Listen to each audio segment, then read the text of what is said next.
The Life of Theseus by Plutarch.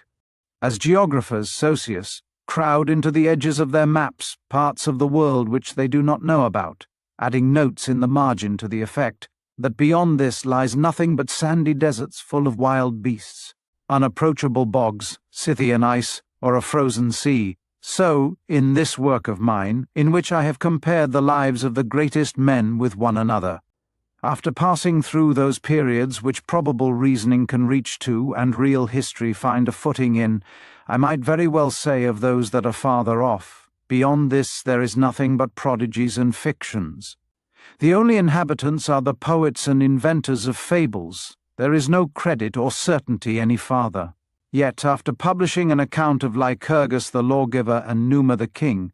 I thought I might, not without reason, ascend as high as to Romulus, being brought by my history so near to his time. Considering, therefore, with myself, whom shall I set so great a man to face, or whom oppose, who's equal to the place? As Aeschylus expresses it, I found none so fit as him that peopled the beautiful and far-famed city of Athens, to be set in opposition with the father of the invincible and renowned city of Rome. Let us hope that fable may, in what shall follow, so submit to the purifying processes of reason as to take the character of exact history. In any case, however, where it shall be found contumaciously slighting credibility and refusing to be reduced to anything like probable fact, we shall beg that we may meet with candid readers, and such as will receive with indulgence the stories of antiquity. Theseus seemed to me to resemble Romulus in many particulars. Both of them, born out of wedlock and of uncertain parentage, had the repute of being sprung from the gods, both warriors,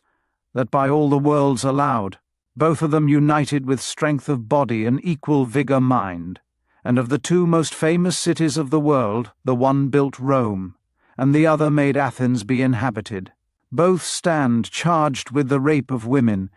Neither of them could avoid domestic misfortunes nor jealousy at home. But towards the close of their lives are both of them said to have incurred great odium with their countrymen, if, that is, we may take the stories least like poetry as our guide to the truth. The lineage of Theseus, by his father's side, ascends as high as to Erechtheus and the first inhabitants of Attica. By his mother's side he was descended of Pelops. For Pelops was the most powerful of all the kings of Peloponnesus, not so much by the greatness of his riches as the multitude of his children, having married many daughters to chief men, and put many sons in places of command in the towns round about him, one of whom named Pythius, grandfather to Theseus, was governor of the small city of the Troezenians, and had the repute of a man of the greatest knowledge and wisdom of his time, which then, it seems, consisted chiefly in grave maxims, such as the poet Hesiod got his great fame by in his book of Works and Days. And indeed, among these is one that they ascribe to Pythius, unto a friend suffice a stipulated price, which also Aristotle mentions, and Euripides, by calling Hippolytus his scholar of the holy Pythius, shows the opinion that the world had of him. Aegeus, being desirous of children, and consulting the oracle of Delphi, received the celebrated answer which forbade him the company of any woman before his return to Athens. But the oracle being so obscure as not to satisfy him that he was clearly forbid this, he went to Troezen and communicated to Pythius the voice of the god, which was in this manner: Loose not the wine-skin foot, thou chief of men, until to Athens thou art come again. Pythius, therefore, taking advantage from the obscurity of the oracle, prevailed upon him, it is uncertain whether by persuasion or deceit, to lie with his daughter Aethra. Aegeus afterwards, knowing her whom he had lain with to be Pythius's daughter, and suspecting her to be with child by him, left a sword and a pair of shoes, hiding them under a great stone that had a hollow in it exactly fitting them, and went away, making her only privy to it, and commanding her, if she brought forth a son who, when he came to man's estate, should be able to lift up the stone and take away what he had left there, she should send him away to him with those things with all secrecy, and with injunctions to him as much as possible to conceal his journey from every one. for he greatly feared the Palantidae, who were continually mutinying against him, and despised him for his want of children, they themselves being 50 brothers, all sons of Pallas. When Aethra was delivered of a son, some say that he was immediately named Theseus, from the tokens which his father had put under the stone. Others that he received his name afterwards at Athens, when Aegeus acknowledged him for his son. He was brought up under his grandfather Pittheus, and had a tutor and attendant set over him named Conidas, to whom the Athenians, even to this time, the day before the feast that is dedicated to Theseus, sacrifice a ram, giving this honour to his memory upon much juster grounds than to Celanio and Paratius, for making pictures and statues of Theseus. There being then a custom for the Grecian youth, upon their first coming to man's estate, to go to Delphi and offer first fruits of their hair to the god, Theseus also went thither, and a place there to this day is yet named Thesea, as it is said, from him. He clipped only the forepart of his head, as Homer says the Abantes did, per cent, and this sort of tonsure was from him named Theseus. The Abantes first used it, not in imitation of the Arabians as some imagine, nor of the Mysians, but because they were a warlike people, and used to close fighting, and above all other nations accustomed to engage hand to hand, as Archilochus testifies in these verses. Slings shall not whirl, nor many arrows fly, when on the plain the battle joins, but swords, man against man, the deadly conflict try, as is the practice of Euboea's lord skilled with the spear. Therefore, that they might not give their enemies a hold by their hair, they cut it in this manner. They write also that this was the reason why Alexander gave command to his captains that all the beards of the Macedonians should be shaved, as being the readiest hold for an enemy. Aethra for some time concealed the true parentage of Theseus, and a report was given out by Pittheus that he was begotten by Neptune, for the Troezenians pay Neptune the highest veneration. He is their tutelar god. To him they offer all their first fruits,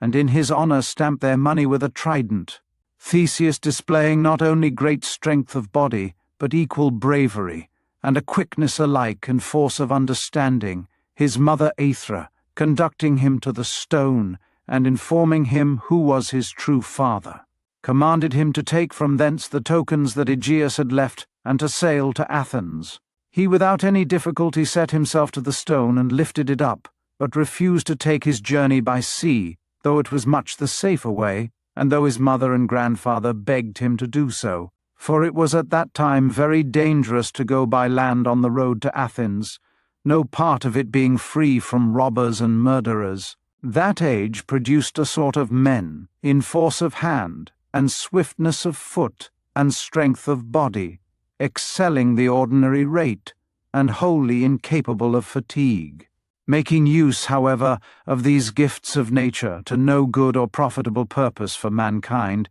but rejoicing and priding themselves in insolence, and taking the benefit of their superior strength in the exercise of inhumanity and cruelty, and in seizing, forcing, and committing all manner of outrages upon everything that fell into their hands. All respect for others, all justice, they thought, all equity and humanity, though naturally lauded by common people, either out of want of courage to commit injuries or fear to receive them, yet no way concerned those who were strong enough to win for themselves. Some of these Hercules destroyed and cut off in his passage through these countries, but some, escaping his notice while he was passing by, fled and hid themselves, or else were spared by him in contempt of their abject submission. And after that Hercules fell into misfortune,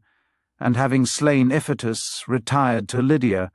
and for a long time was their slave to Omphale, a punishment which he had imposed upon himself for the murder. Then, indeed, Lydia enjoyed high peace and security, but in Greece and the countries about it the like villainies again revived and broke out, there being none to repress or chastise them. It was therefore a very hazardous journey to travel by land from Athens to Peloponnesus, and Pittheus, giving him an exact account of each of these robbers and villains, their strength, and the cruelty they used to all strangers, tried to persuade Theseus to go by sea. But he, it seems, had long since been secretly fired by the glory of Hercules, held him in the highest estimation, and was never more satisfied than in listening to any that gave an account of him, especially those that had seen him, or had been present at any action or saying of his, so that he was altogether in the same state of feeling as,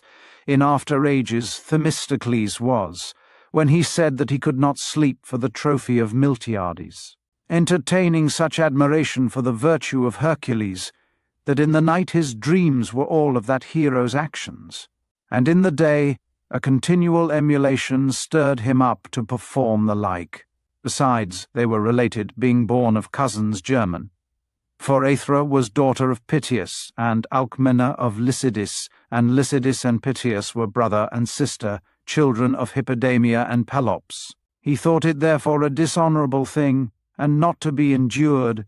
that Hercules should go out everywhere, and purge both land and sea from wicked men, and he himself should fly from the like adventures that actually came in his way, disgracing his reputed father by a mean flight by sea, and not showing his true one, as good evidence of the greatness of his birth by noble and worthy actions, as by the tokens that he brought with him, the shoes and the sword. With this mind and these thoughts, he set forward with a design to do injury to nobody, but to repel and revenge himself of all those that should offer any. And first of all, in a set combat, he slew Periphetes in the neighbourhood of Epidaurus, who used a club for his arms, and from thence had the name of Corinetes, or the club-bearer, who seized upon him and forbade him to go forward in his journey. Being pleased with the club, he took it and made it his weapon, continuing to use it as Hercules did the lion's skin,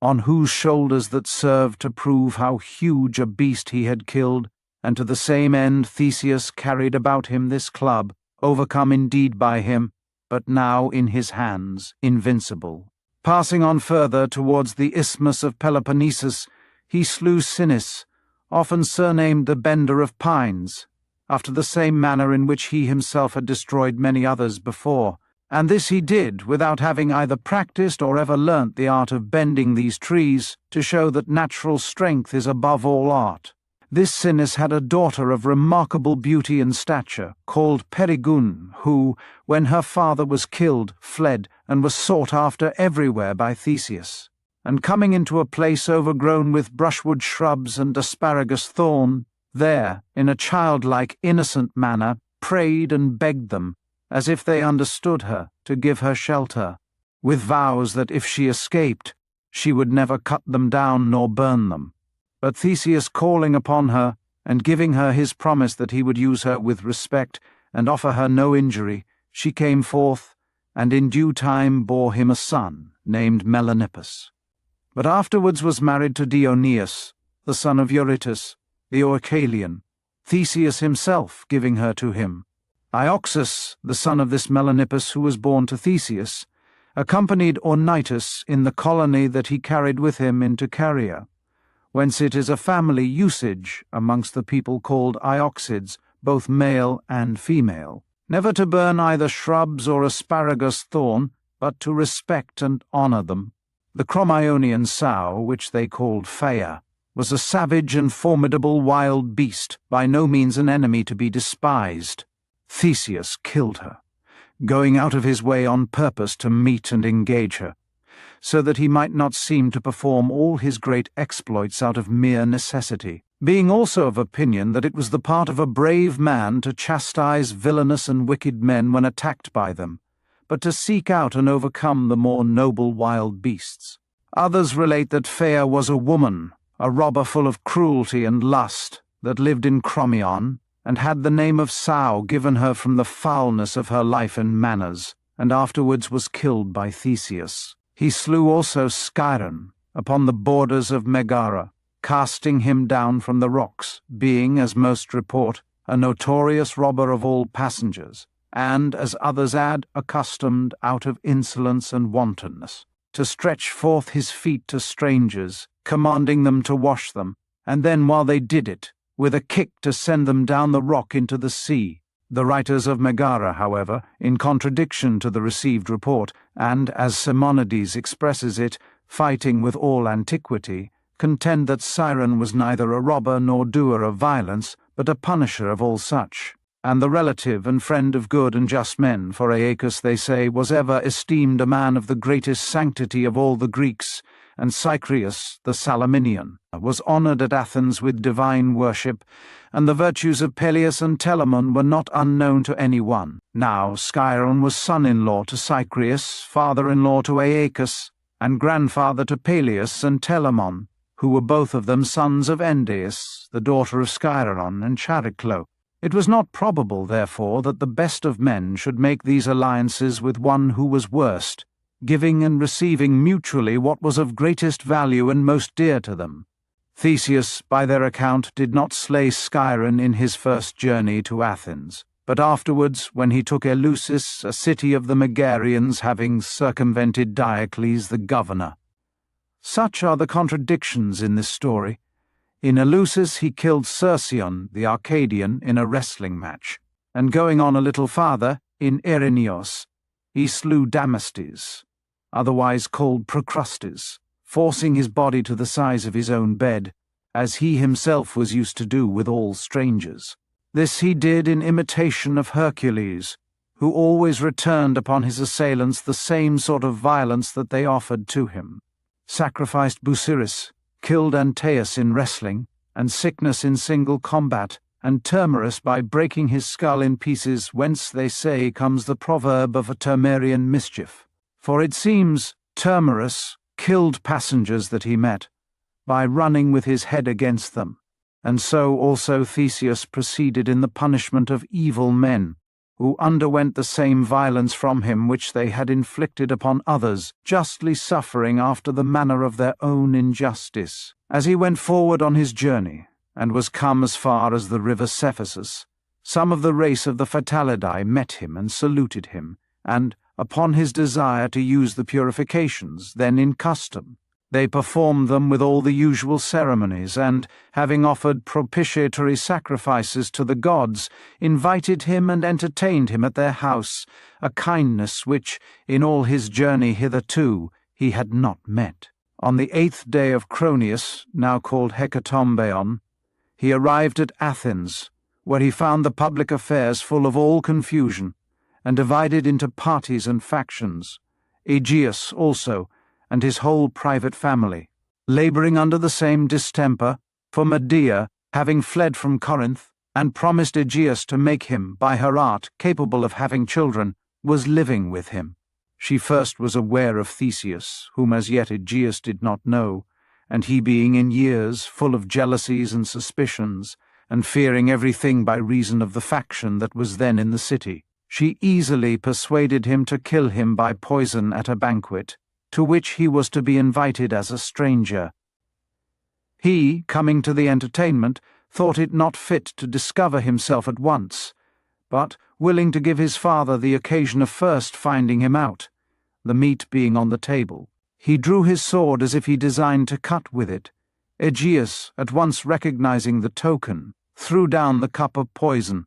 and, questioning his son, embraced him, and having gathered together all his citizens, owned him publicly before them, who, on their part, received him gladly for the fame of his greatness and bravery. And it is said that when the cup fell, the poison was spilt there, where now is the enclosed space in the Delphinium, for in that place stood Aegeus's house, and the figure of Mercury on the east side of the temple is called the Mercury of Aegeus's gate, the sons of Pallas, who before were quiet, upon expectation of recovering the kingdom after Aegeus's death, who was without issue as soon as Theseus appeared and was acknowledged the successor, highly resenting that Aegeus first, an adopted son only of Pandion, and not at all related to the family of Erechtheus, should be holding the kingdom, and that after him Theseus, a visitor and stranger, should be destined to succeed to it,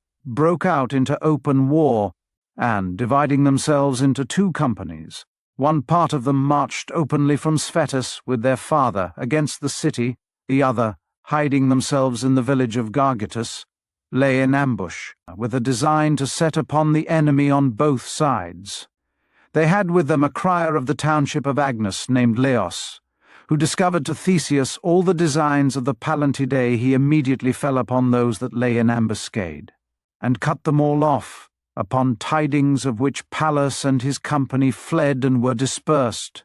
From hence, they say, is derived the custom among the people of the township of Pallene to have no marriages or any alliance with the people of Agnus, nor to suffer the criers to pronounce in their proclamations the words used in all other parts of the country, Aquae Leoi, hear ye people, hating the very sound of Leo, because of the treason of Leos. Theseus, longing to be in action, and desirous also to make himself popular, left Athens to fight with the bull of Marathon, which did no small mischief to the inhabitants of Tetrapolis, and having overcome it he brought it alive in triumph through the city, and afterwards sacrificed it to the Delphinian Apollo. The story of Hecale also, of her receiving and entertaining Theseus in this expedition, seems to be not altogether void of truth. For the townships round about, meeting upon a certain day, used to offer a sacrifice, which they called Hecalesia, to Jupiter Hecaleus, and to pay honour to Hecale, whom by a diminutive name they called Hecaline, because she, while entertaining Theseus, who was quite a youth, addressed him, as old people do, with similar endearing diminutives, and having made a vow to Jupiter for him as he was going to the fight, that, if he returned in safety, she would offer sacrifices in thanks of it, and dying before he came back. She had these honours given her by way of return for her hospitality by the command of Theseus, as Philochorus tells us.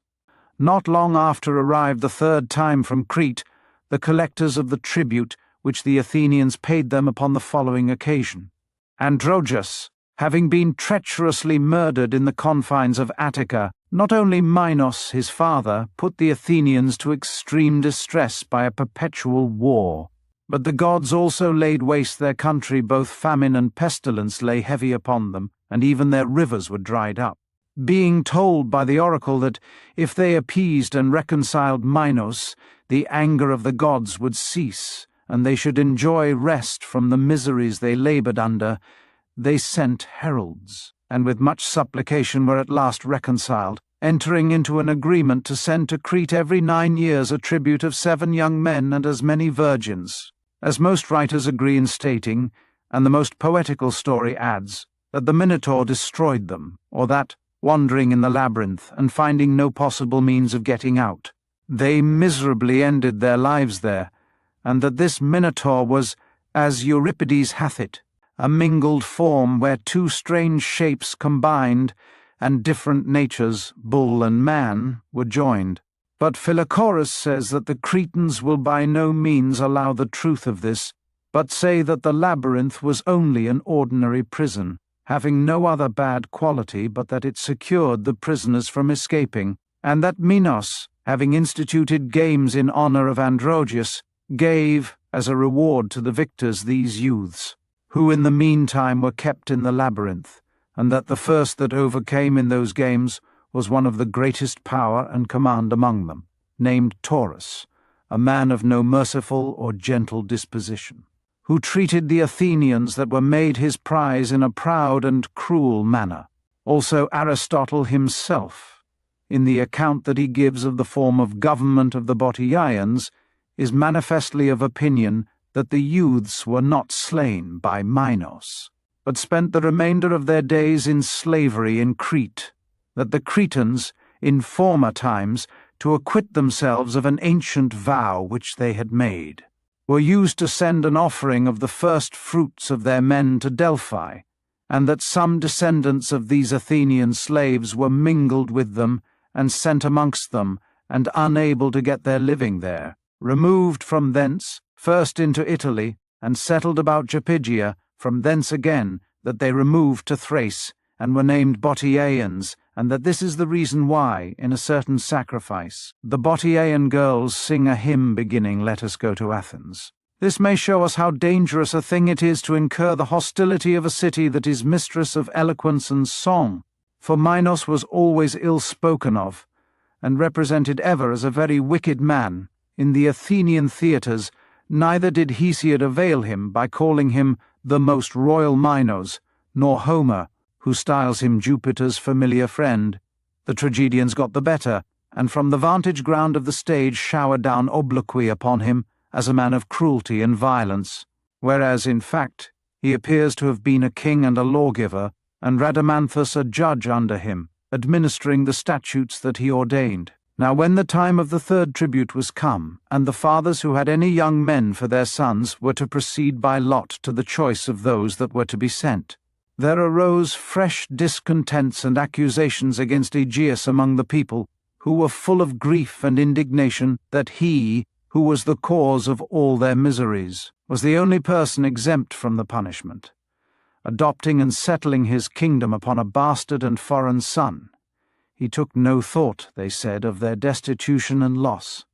not of bastards but lawful children. These things sensibly affected Theseus, who, thinking it, but just not to disregard, but rather partake of, the sufferings of his fellow citizens, offered himself for one without any lot. All else were struck with admiration for the nobleness and with love for the goodness of the act, and Aegeus, after prayers and entreaties, finding him inflexible and not to be persuaded, proceeded to the choosing of the rest by lot. Hellanicus, however, tells us that the Athenians did not send the young men and virgins by lot, but that Minos himself used to come and make his own choice, and pitched upon Theseus before all others, according to the conditions agreed upon between them, namely, that the Athenians should furnish them with a ship, and that the young men that were to sail with him should carry no weapon of war, but that if the Minotaur was destroyed, the tribute should cease. On the two former occasions of the payment of the tribute, entertaining no hopes of safety or return, they sent out the ship with a black sail, as to unavoidable destruction. But now, Theseus, encouraging his father and speaking greatly of himself, as confident that he should kill the Minotaur, he gave the pilot another sail, which was white, commanding him, as he returned, if Theseus were safe, to make use of that, but if not, to sail with the black one, and to hang out that sign of his misfortune. Simonides says that the sail which Aegeus delivered to the pilot was not white, but scarlet, in the juicy bloom of the living oak tree steeped, and that this was to be the sign of their escape. Phereclus, son of Amasius, according to Simonides, was pilot of the ship, but Philochorus says Theseus had sent him by Scyrus, from Salamis, Nausithous to be his steersman, and Phaeax his lookout man in the prow, the Athenians having as yet not applied themselves to navigation, and that Cyrus did this because one of the young men, Mnestheus, was his daughter's son. And this the chapels of Nausithous and Phaeax, built by Theseus near the temple of Scyrus, confirm. He adds, also, that the feast named Cybernesia was in honour of them. The lot being cast, and Theseus having received out of the Prytaneum those upon whom it fell, he went to the Delphinium, and made an offering for them to Apollo of his suppliant's badge, which was a bough of a consecrated olive tree, with white wool tied about it. Having thus performed his devotion, he went to sea, the 6th day of Municion, on which day even to this time the Athenians send their virgins to the same temple to make supplication to the gods. It is farther reported that he was commanded by the oracle at Delphi to make Venus his guide, and to invoke her as the companion and conductress of his voyage, and that, as he was sacrificing a she-goat to her by the seaside, it was suddenly changed into a he, and for this cause that goddess had the name of Epitrapia. When he arrived at Crete, as most of the ancient historians as well as poets tell us, having a clue of thread given him by Ariadne, who had fallen in love with him, and being instructed by her how to use it so as to conduct him through the windings of the labyrinth, he escaped out of it and slew the Minotaur, and sailed back, taking along with him Ariadne and the young Athenian captives. Pherecydes adds that he bored holes in the bottoms of the Cretan ships to hinder their pursuit. Demon writes that Taurus, the chief captain of Minos, was slain by Theseus at the mouth of the port in a naval combat, as he was sailing out for Athens. But Philochorus gives us the story thus, that at the setting forth of the yearly games by King Minos, Taurus was expected to carry away the prize, as he had done before, and was much grudged the honour. His character and manners made his power hateful, and he was accused moreover of too near familiarity with Pasiphae, for which reason, when Theseus desired the combat, Minos readily complied. And as it was a custom in Crete that the women also should be admitted to the sight of these games, Ariadne, being present, was struck with admiration of the manly beauty of Theseus, and the vigour and address which he showed in the combat, overcoming all that encountered with him. Minos, too, being extremely pleased with him, especially because he had overthrown and disgraced Taurus, voluntarily gave up the young captives to Theseus and remitted the tribute to the Athenians. Clydemus gives an account peculiar to himself, very ambitiously, and beginning a great way back, that it was a decree consented to by all Greece, that no vessel from any place containing above 5 persons should be permitted to sail, Jason only excepted, who was made captain of the great ship Argo, to sail about and scour the sea of pirates. But Daedalus having escaped from Crete, and flying by sea to Athens, Minos, contrary to this decree, pursued him with his ships of war, was forced by a storm upon Sicily, and there ended his life. After his decease, Deucalion, his son, desiring a quarrel with the Athenians, sent to them, demanding that they should deliver up Daedalus to him, threatening, upon their refusal, to put to death all the young Athenians whom his father had received as hostages from the city. To this angry message Theseus returned a very gentle answer, excusing himself that he could not deliver up Daedalus, who was nearly related to him, being his cousin german, his mother being Merope, the daughter of Erechtheus. In the meanwhile he secretly prepared a navy, part of it at home near the village of the Thymoetadae, a place of no resort, and far from any common roads, the other part by his grandfather Pythius's means at Troezen, that so his design might be carried on with the greatest secrecy. As soon as ever his fleet was in readiness, he set sail, having with him Daedalus and other exiles from Crete for his guides. And none of the Cretans having any knowledge of his coming, but imagining, when they saw his fleet, that they were friends and vessels of their own, he soon made himself master of the port, and immediately making a descent, reached Knossos before any notice of his coming, and, in a battle before the gates of the labyrinth, put Deucalion and all his guards to the sword, the government by this means falling to Ariadne. He made a league with her, and received the captives of her, and ratified a perpetual friendship between the Athenians and the Cretans, whom he engaged under an oath never again to commence any war with Athens. There are yet many other traditions about these things, and as many concerning Ariadne, all inconsistent with each other. Some relate that she hung herself, being deserted by Theseus, others that she was carried away by his sailors to the isle of Naxos, and married to Oeneus, priest of Bacchus,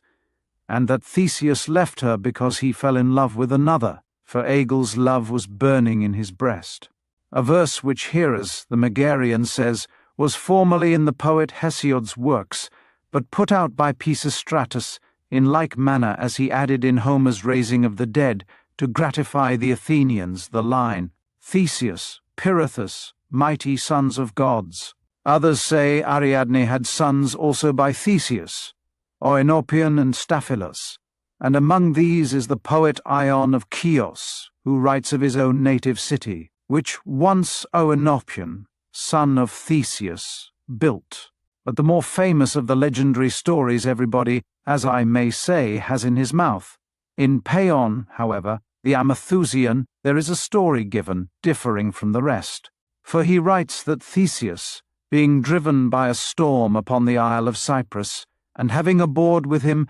Ariadne, big with child, and extremely discomposed with the rolling of the sea, set her on shore, and left her there alone, to return himself and help the ship, when, on a sudden, a violent wind carried him again out to sea. That the women of the island received Ariadne very kindly, and did all they could to console and alleviate her distress at being left behind. That they counterfeited kind letters, and delivered them to her as sent from Theseus, and, when she fell in labour, were diligent in performing to her every needful service, but that she died before she could be delivered, and was honourably interred. That soon after Theseus returned, and was greatly afflicted for her loss, and at his departure left a sum of money among the people of the island, ordering them to do sacrifice to Ariadne, and caused 2 little images to be made and dedicated to her, one of silver and the other of brass. Moreover, that on the 2nd day of Gorpieus, which is sacred to Ariadne,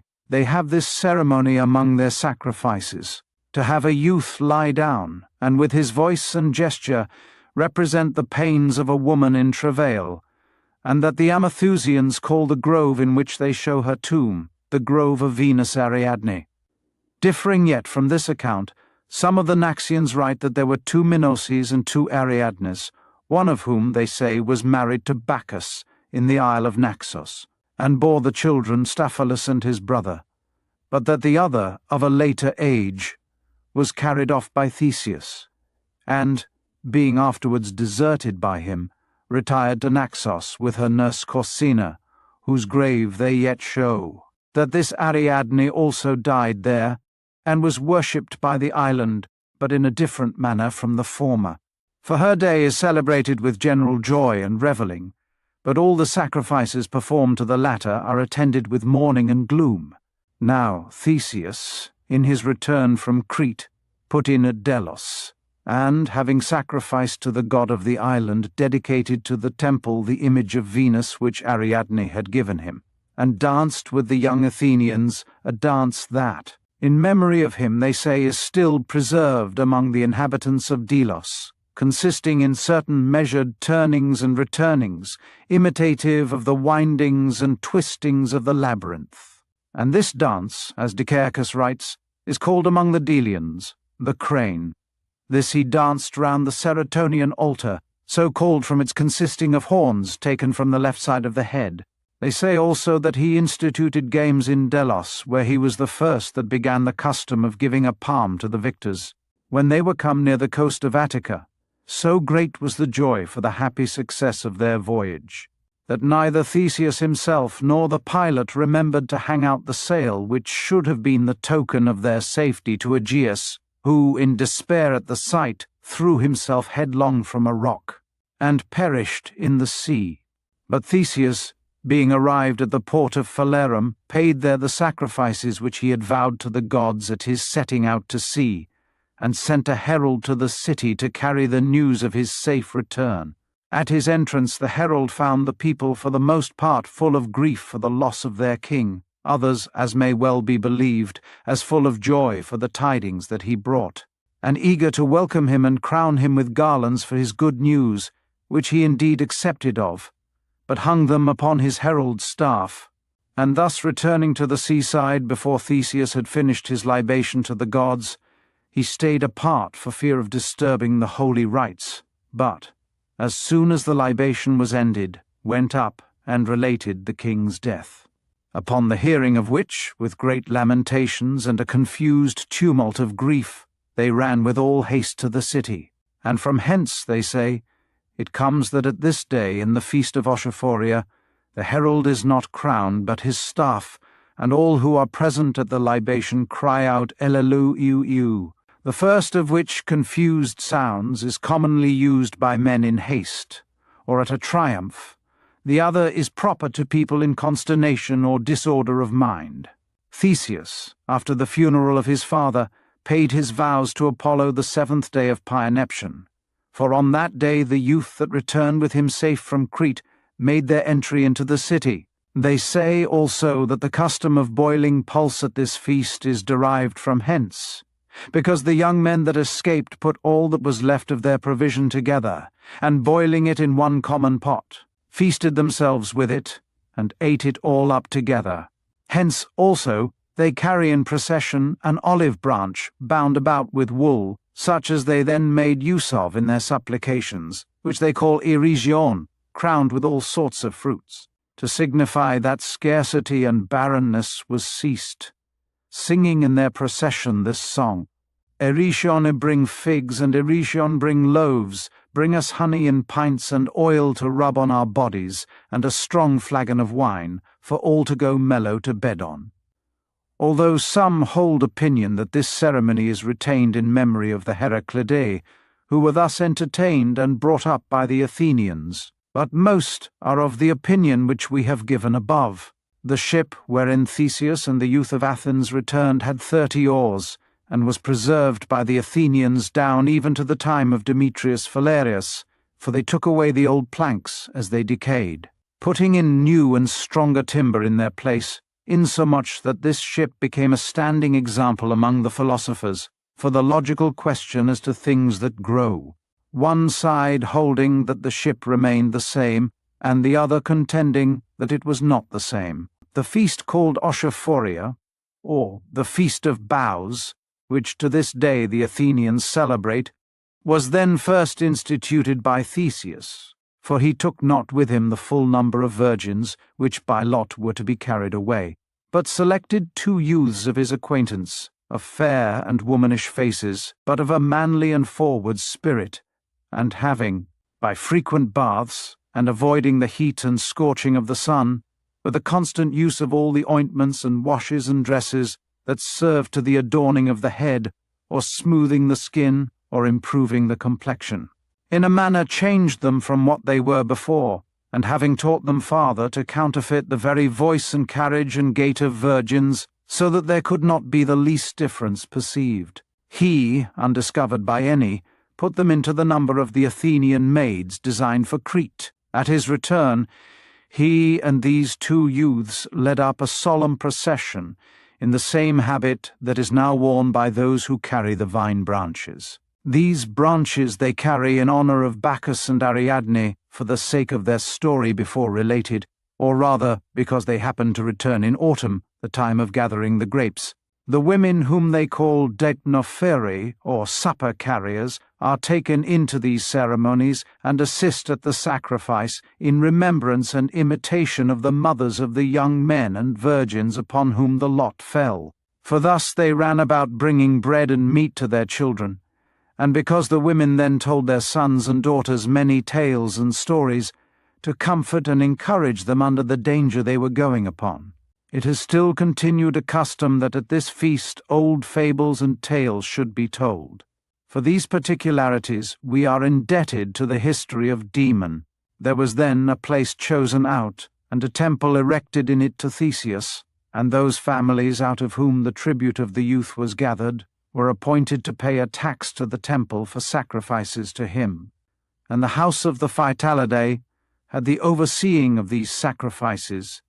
Theseus doing them that honor in recompense of their former hospitality. Now, after the death of his father Aegeus, forming in his mind a great and wonderful design, he gathered together all the inhabitants of Attica into one town, and made them one people of one city. Whereas before they lived dispersed, and were not easy to assemble upon any affair for the common interest. Nay, differences and even wars often occurred between them, which he by his persuasions appeased, going from township to township, and from tribe to tribe. And those of a more private and mean condition readily embracing such good advice, to those of greater power he promised a commonwealth without monarchy, a democracy, or people's government, in which he should only be continued as their commander in war and the protector of their laws, all things else being equally distributed among them, and by this means brought a part of them over to his proposal. The rest, fearing his power, which was already grown very formidable, and knowing his courage and resolution, chose rather to be persuaded than forced into a compliance. He then dissolved all the distinct state houses, council halls, and magistracies, and built one common state house and council hall on the site of the present upper town, and gave the name of Athens to the whole state, ordaining a common feast and sacrifice, which he called Panathenaea, or the sacrifice of all the united Athenians. He instituted also another sacrifice, called Metoesia, or Feast of Migration, which is yet celebrated on the 16th day of Hecatombeion. Then, as he had promised, he laid down his regal power and proceeded to order a commonwealth, entering upon this great work not without advice from the gods. For having sent to consult the oracle of Delphi concerning the fortune of his new government and city, he received this answer: Son of the Pythian maid, to your town the terms and fates my father gives of many states. Be not anxious nor afraid, the bladder will not fail so swim on the waves that compass him. Which oracle, they say, one of the Sibyls long after did in a manner repeat to the Athenians in this verse: The bladder may be dipped, but not be drowned. Farther yet, designing to enlarge his city, he invited all strangers to come and enjoy equal privileges with the natives, and it is said that the common form, "Come hither all ye people," was the words that Theseus proclaimed when he thus set up a commonwealth in a manner for all nations. Yet he did not suffer his state, by the promiscuous multitude that flowed in, to be turned into confusion and be left without any order or degree, but was the first that divided the commonwealth into 3 distinct ranks: the noblemen, the husbandmen, and artificers. Per cent to the nobility he committed the care of religion, the choice of magistrates, the teaching and dispensing of the laws, and interpretation and direction in all sacred matters, the whole city being, as it were, reduced to an exact equality, the nobles excelling the rest in honour, the husbandmen in profit, and the artificers in number. And that Theseus was the first, who, as Aristotle says, out of an inclination to popular government, parted with the regal power, Homer also seems to testify in his catalogue of the ships, where he gives the name of people to the Athenians only. He also coined money, and stamped it with the image of an ox, either in memory of the Marathonian bull, or of Taurus, whom he vanquished, or else to put his people in mind to follow husbandry, and from this coin came the expression so frequent among the Greeks of a thing being worth 10 or 100 oxen. After this he joined Megara to Attica, and erected that famous pillar on the isthmus, which bears an inscription of 2 lines, showing the bounds of the 2 countries that meet there. On the east side the inscription is, Peloponnesus there, Ionia here. And on the west side, Peloponnesus here, Ionia there. He also instituted the games, in emulation of Hercules, being ambitious that as the Greeks by that hero's appointment celebrated the Olympian games to the honour of Jupiter, so, by his institution, they should celebrate the Isthmian to the honour of Neptune. For those that were there before observed, dedicated to Melicerta, were performed privately in the night, and had the form rather of a religious rite than of an open spectacle or public feast. There are some who say that the Isthmian games were first instituted in memory of Sciron, Theseus thus making expiation for his death, upon account of the nearness of kindred between them, Sciron being the son of Canethus and Heniocha, the daughter of Pythias, though others write that Sinis, not Sciron, was their son, and that to his honour, and not to the others, these games were ordained by Theseus. At the same time he made an agreement with the Corinthians that they should allow those that came from Athens to the celebration of the Isthmian games as much space of honour before the rest to behold the spectacle in, as the sail of the ship that brought them thither, stretched to its full extent, could cover, so Hellanicus and Andro of Halicarnassus have established. Concerning his voyage into the Euxine Sea, Philochorus and some others write that he made it with Hercules, offering him his service in the war against the Amazons, and had Antiope given him for the reward of his valour, but the greater number, of whom are Pherecydes, Hellanicus, and Herodorus, write that he made this voyage many years after Hercules, with a navy under his own command, and took the Amazon prisoner, the more probable story, for we do not read that any other, of all those that accompanied him in this action, took any Amazon prisoner. Bion adds that, to take her, he had to use deceit and fly away.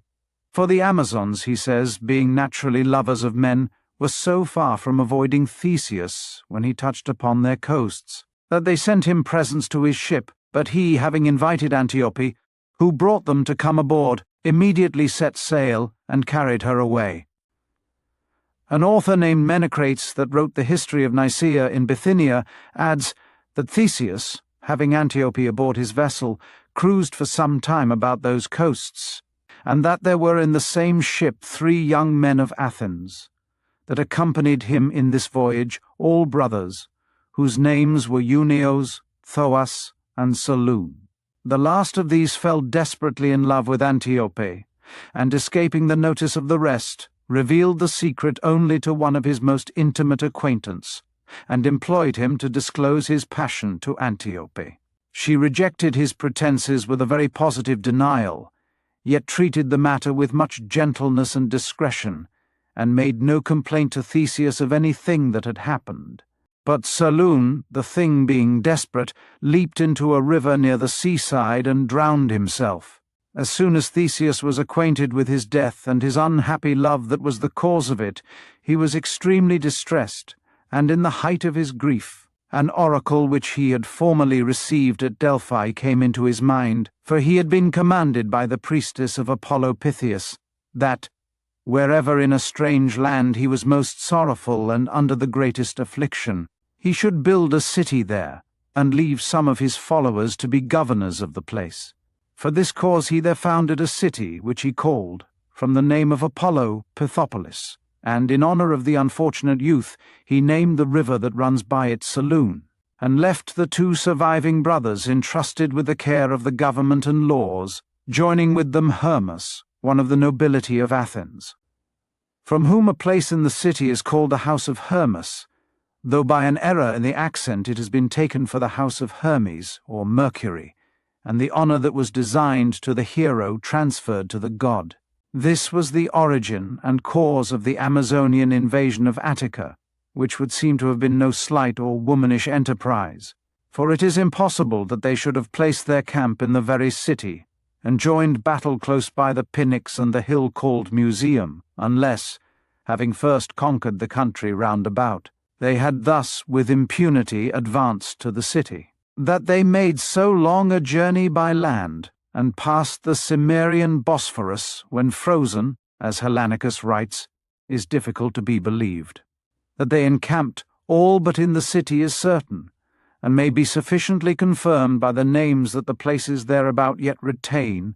and the graves and monuments of those that fell in the battle. Both armies being in sight, there was a long pause and doubt on each side which should give the first onset. At last Theseus, having sacrificed to fear, in obedience to the command of an oracle he had received, gave them battle. And this happened in the month of Boedromion, in which to this very day the Athenians celebrate the feast Boedromia. Clydemus, desirous to be very circumstantial, writes that the left wing of the Amazons moved towards the place which is yet called Amazonium, and the right towards the Pnyx, near Crisa. That with this wing the Athenians, issuing from behind the museum, engaged, and that the graves of those that were slain are to be seen in the street that leads to the gate called the Pyrrhaic, by the chapel of the hero Chalcedon, and that here the Athenians were routed, and gave way before the women, as far as to the temple of the Furies, but, fresh supplies coming in from the Palladium, Ardetus, and the Lyceum, they charged their right wing, and beat them back into their tents, in which action a great number of the Amazons were slain. At length, after 4 months, a peace was concluded between them by the mediation of Hippolyta. For so this historian calls the Amazon whom Theseus married, and not Antiope, though others write that she was slain with a dart by Molpadia, while fighting by Theseus's side,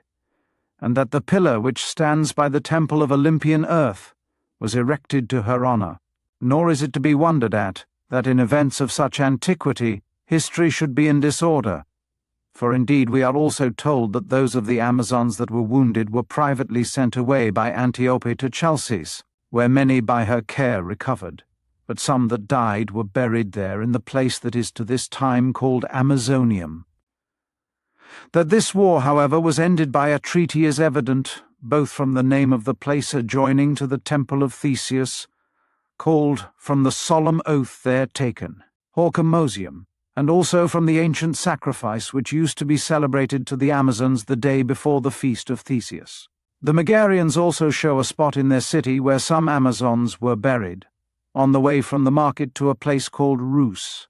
where the building in the shape of a lozenge stands. It is said likewise that others of them were slain near Chaeronea, and buried near the little rivulet formerly called Thermodon, but now Haemon, of which an account is given in the life of Demosthenes. It appears further that the passage of the Amazons through Thessaly was not without opposition, for there are yet shown many tombs of them near Scotusa and Cynocephalae. This is as much as is worth telling concerning the Amazons, for the account which the author of the poem called the Theseid gives of this rising of the Amazons, how Antiope, to revenge herself upon Theseus for refusing her and marrying Phaedra, came down upon the city with her train of Amazons, whom Hercules slew, is manifestly nothing else but fable and invention. It is true indeed that Theseus married Phaedra, but that was after the death of Antiope, by whom he had a son called Hippolytus, or, as Pindar writes, Demophon. The calamities which befell Phaedra and this son, since none of the historians have contradicted the tragic poets that have written of them, we must suppose happened as represented uniformly by them. There are also other traditions of the marriages of Theseus, neither honourable in their occasions nor fortunate in their events, which yet were never represented in the Greek plays. For he is said to have carried off Anaxo, a Trozenian, and, having slain Sinis and Cercyon, to have ravished their daughters, to have married Peribuia, the mother of Ajax, and then Pherebuia, and then Iope, the daughter of Iphicles. And further, he is accused of deserting Ariadne, as is before related, being in love with Aegle, the daughter of Panopeus, neither justly nor honourably. And lastly, of the rape of Helen, which filled all Attica with war and blood, and was in the end the occasion of his banishment and death, as will presently be related. Herodorus is of opinion that though there were many famous expeditions undertaken by the bravest men of his time, yet Theseus never joined in any of them, once only excepted with the Lapithae, in their war against the Centaurs, but others say that he accompanied Jason to Colchis and Meleager to the slaying of the Caledonian boar, and that hence it came to be a proverb, not without Theseus, that he himself, however, without aid of any one, performed many glorious exploits, and that from him began the saying, he is a second Hercules. He also joined Adrastus in recovering the bodies of those that were slain before Thebes, but not as Euripides in his tragedy says, by force of arms, but by persuasion and mutual agreement and composition. For so the greater part of the historians write. Philochorus adds further that this was the first treaty that ever was made for the recovering the bodies of the dead. But in the history of Hercules it is shown that it was he who first gave leave to his enemies to carry off their slain. The burying places of the most part are yet to be seen in the village called Eleutherae, those of the commanders, at Eleusis, where Theseus allotted them a place to oblige Adrastus. The story of Euripides in his Suppliants is disproved by Aeschylus in his Eleusinians, where Theseus himself relates the facts as here told. The celebrated friendship between Theseus and Pirithous is said to have been thus begun, the fame of the strength and valour of Theseus being spread through Greece. Pirithous was desirous to make a trial and proof of it himself, and to this end seized a herd of oxen which belonged to Theseus, and was driving them away from Marathon, and, when news was brought that Theseus pursued him in arms, he did not fly, but turned back and went to meet him. But as soon as they had viewed one another, each so admired the gracefulness and beauty, and was seized with such a respect for the courage of the other, that they forgot all thoughts of fighting, and Pirithous, first stretching out his hand to Theseus, bade him be judge in this case himself, and promised to submit willingly to any penalty he should impose. But Theseus not only forgave him all, but entreated him to be his friend and brother in arms. and they ratified their friendship by oaths. After this, Pirithous married Didymia and invited Theseus to the wedding, entreating him to come and see his country and make acquaintance with the Lapithae. He had at the same time invited the centaurs to the feast, who, growing hot with wine and beginning to be insolent and wild, and offering violence to the women, the Lapithae took immediate revenge upon them, slaying many of them upon the place, and afterwards, having overcome them in battle, drove the whole race of them out of their country, Theseus all along taking their part and fighting on their side. But Herodorus gives a different relation of these things, that Theseus came not to the assistance of the Lapithae till the war was already begun, and that it was in this journey that he had the first sight of Hercules, having made it his business to find him out at Trachis, where he had chosen to rest himself after all his wanderings and his labours, and that this interview was honourably performed on each part, with extreme respect, good-will, and admiration of each other. Yet it is more credible, as others write, that there were before frequent interviews between them, and that it was by the means of Theseus that Hercules was initiated at Eleusis and purified before initiation, upon account of several rash actions of his former life. Theseus was now 50 years old, as Hellanicus states, when he carried off Helen, who was yet too young to be married. Some writers, to take away this accusation of one of the greatest crimes laid to his charge, say that he did not steal away Helen himself, but that Idas and Lynceus were the ravishers who brought her to him, and committed her to his charge, and that therefore he refused to restore her at the demand of Castor and Pollux. Or, indeed, they say her own father, Tyndarus, had sent her to be kept by him, for fear of Oenophorus, the son of Hippocoon, who would have carried her away by force when she was yet a child. But the most probable account, and that which has most witnesses on its side, is this. Theseus and Pirithous went both together to Sparta, and, having seized the young lady as she was dancing in the temple of Diana Orthia, fled away with her. There were presently men in arms sent to pursue, but they followed no further than to Tegea, and Theseus and Pirithous, being now out of danger, having passed through Peloponnesus, made an agreement between themselves, that he to whom the lot should fall should have Helen to his wife, but should be obliged to assist in procuring another for his friend. The lot fell upon Theseus, who conveyed her to Aphidne, not being yet marriageable, and delivered her to one of his allies, called Aphidnus, and, having sent his mother Aethra after to take care of her, desired him to keep them so secretly that none might know where they were, which done, to return the same service to his friend Pirithous, he accompanied him in his journey to Epirus, in order to steal away the king of the Molossians' daughter. The king, his own name being Aidoneus or Pluto, called his wife Proserpina, and his daughter Cora, and a great dog which he kept Cerberus, with whom he ordered all that came as suitors to his daughter to fight, and promised her to him that should overcome the beast. But having been informed that the design of Pirithous and his companion was not to court his daughter, but to force her away, he caused them both to be seized, and threw Pirithous to be torn in pieces by his dog, and put Theseus into prison, and kept him. About this time Menestheus, the son of Peteus, grandson of Orneus, and great-grandson to Erechtheus, the first man that is recorded to have affected popularity and ingratiated himself with the multitude, stirred up and exasperated the most eminent men of the city, who had long borne a secret grudge to Theseus, conceiving that he had robbed them of their several little kingdoms and lordships, and, having pent them all up in one city, was using them as his subjects and slaves. He put also the meaner people into commotion, telling them that, deluded with a mere dream of liberty, though indeed they were deprived both of that and of their proper homes and religious usages, instead of many good and gracious kings of their own, they had given themselves up to be lorded over by a newcomer and a stranger. Whilst he was thus busied in infecting the minds of the citizens,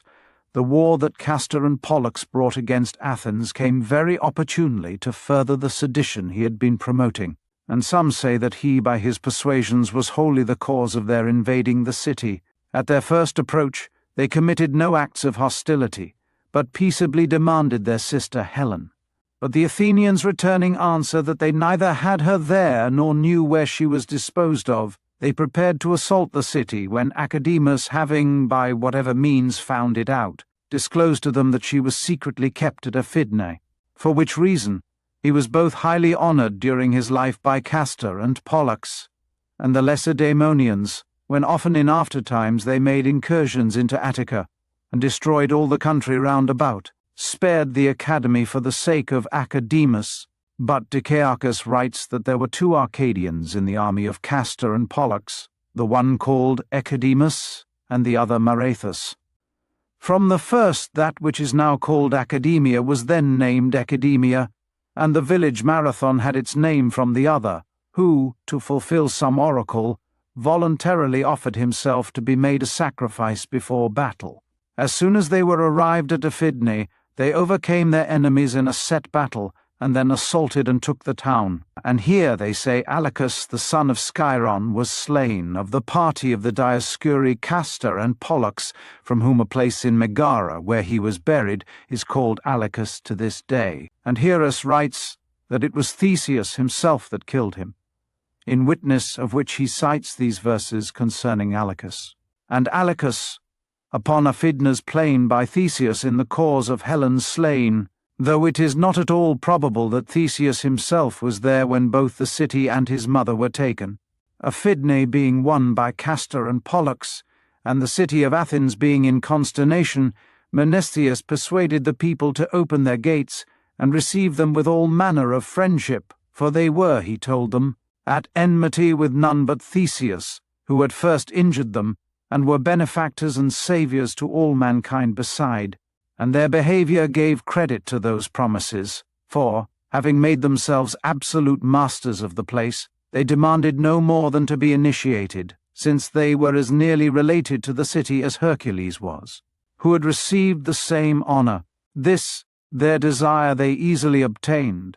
and were adopted by Aphidnus, as Hercules had been by Peleus. They were honoured also like gods, and were called by a new name, Anases, either from the cessation, anarche of the war, or from the care they took that none should suffer any injury. Though there was so great an army within the walls, for the phrase anarchos echein is used of those who look to or care for anything,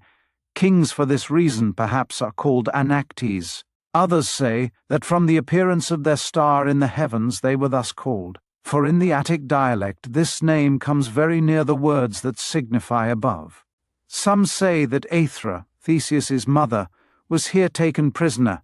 and carried to Lacedaemon, and from thence went away with Helen to Troy, alleging this verse of Homer, to prove that she waited upon Helen, Aethra of Piteus born, and large-eyed Clymene. Others reject this verse as none of Homer's, as they do likewise the whole fable of Munychus, who, the story says, was the son of Demophon and Laodice, born secretly, and brought up by Aethra at Troy. But Ister, in the 13th book of his Attic history, gives us an account of Aethra, different yet from all the rest, that Achilles and Patroclus overcame Paris in Thessaly near the river Spercheius, but that Hector took and plundered the city of the Trozenians, and made Aethra prisoner there. But this seems a groundless tale. Now Hercules, passing by the Molossians, was entertained in his way by Aidoneus the king, who, in conversation, accidentally spoke of the journey of Theseus and Pirithous into his country, of what they had designed to do, and what they were forced to suffer. Hercules was much grieved for the inglorious death of the one and the miserable condition of the other. As for Pirithous, he thought it useless to complain, but begged to have Theseus released for his sake, and obtained that favour from the king. Theseus, being thus set at liberty, returned to Athens, where his friends were not yet wholly suppressed, and dedicated to Hercules all the sacred places which the city had set apart for himself, changing their names from Thesea to Heraclea, 4 only excepted, as Philochorus writes, and wishing immediately to resume the first place in the commonwealth, and manage the state as before, he soon found himself involved in factions and troubles, Those who long had hated him had now added to their hatred contempt, and the minds of the people were so generally corrupted that, instead of obeying commands with silence, they expected to be flattered into their duty. He had some thoughts to have reduced them by force, but was overpowered by demagogues and factions, and at last, despairing of any good success of his affairs in Athens, he sent away his children privately to Euboea, commending them to the care of Eliphaner, the son of Chalcodon, and he himself, having solemnly cursed the people of Athens in the village of Gargitus,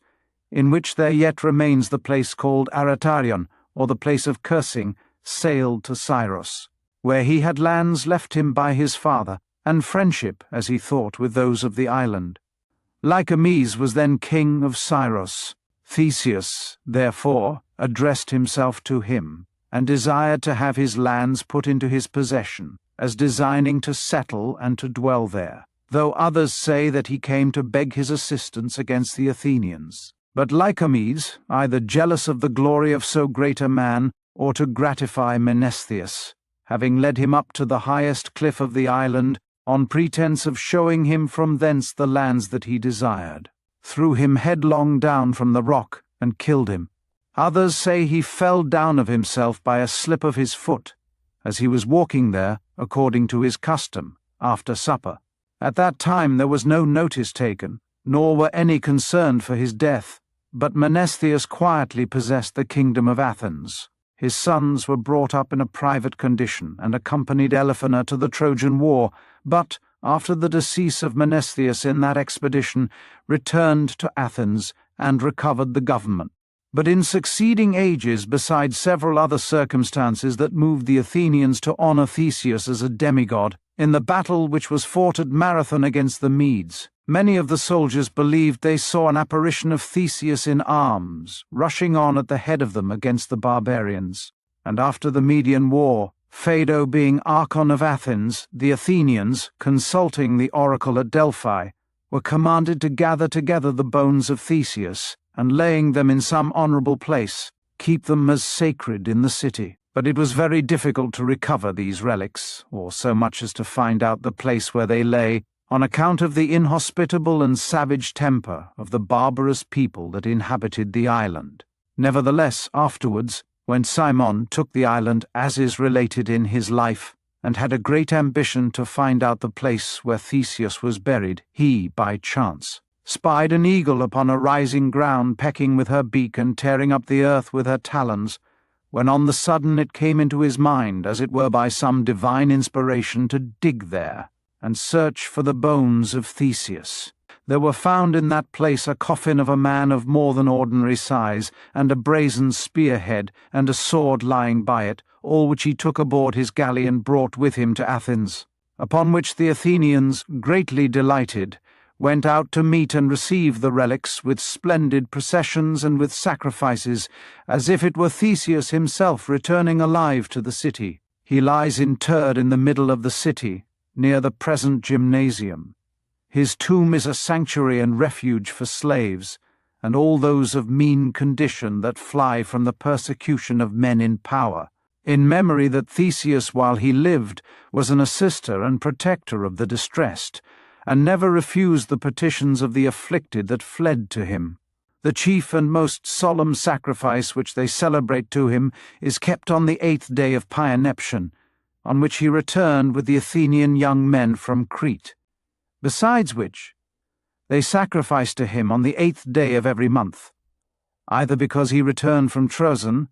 the 8th day of Hecatombaion, as Diodorus the geographer writes, or else thinking that number to be proper to him because he was reputed to be born of Neptune, because they sacrifice to Neptune on the 8th day of every month, the number 8 being the first cube of an even number, and the double of the first square, seemed to be an emblem of the steadfast and immovable power of this god, who from thence has the names of Asphalius and Gaiocus, that is, the establisher and stayer of the earth, Romulus. From whom, and for what reason, the city of Rome, a name so great in glory, and famous in the mouths of all men, was so first called,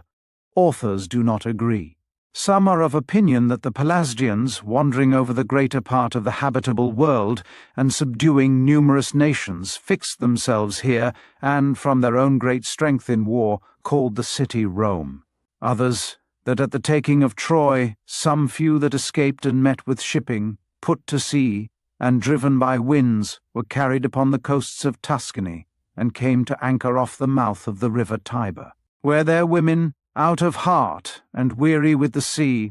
on its being proposed by one of the highest birth and best understanding amongst them, whose name was Roma, burnt the ships, with which act the men at first were angry, but afterwards, of necessity, seating themselves near Palatium, where things in a short while succeeded far better than they could hope, in that they found the country very good.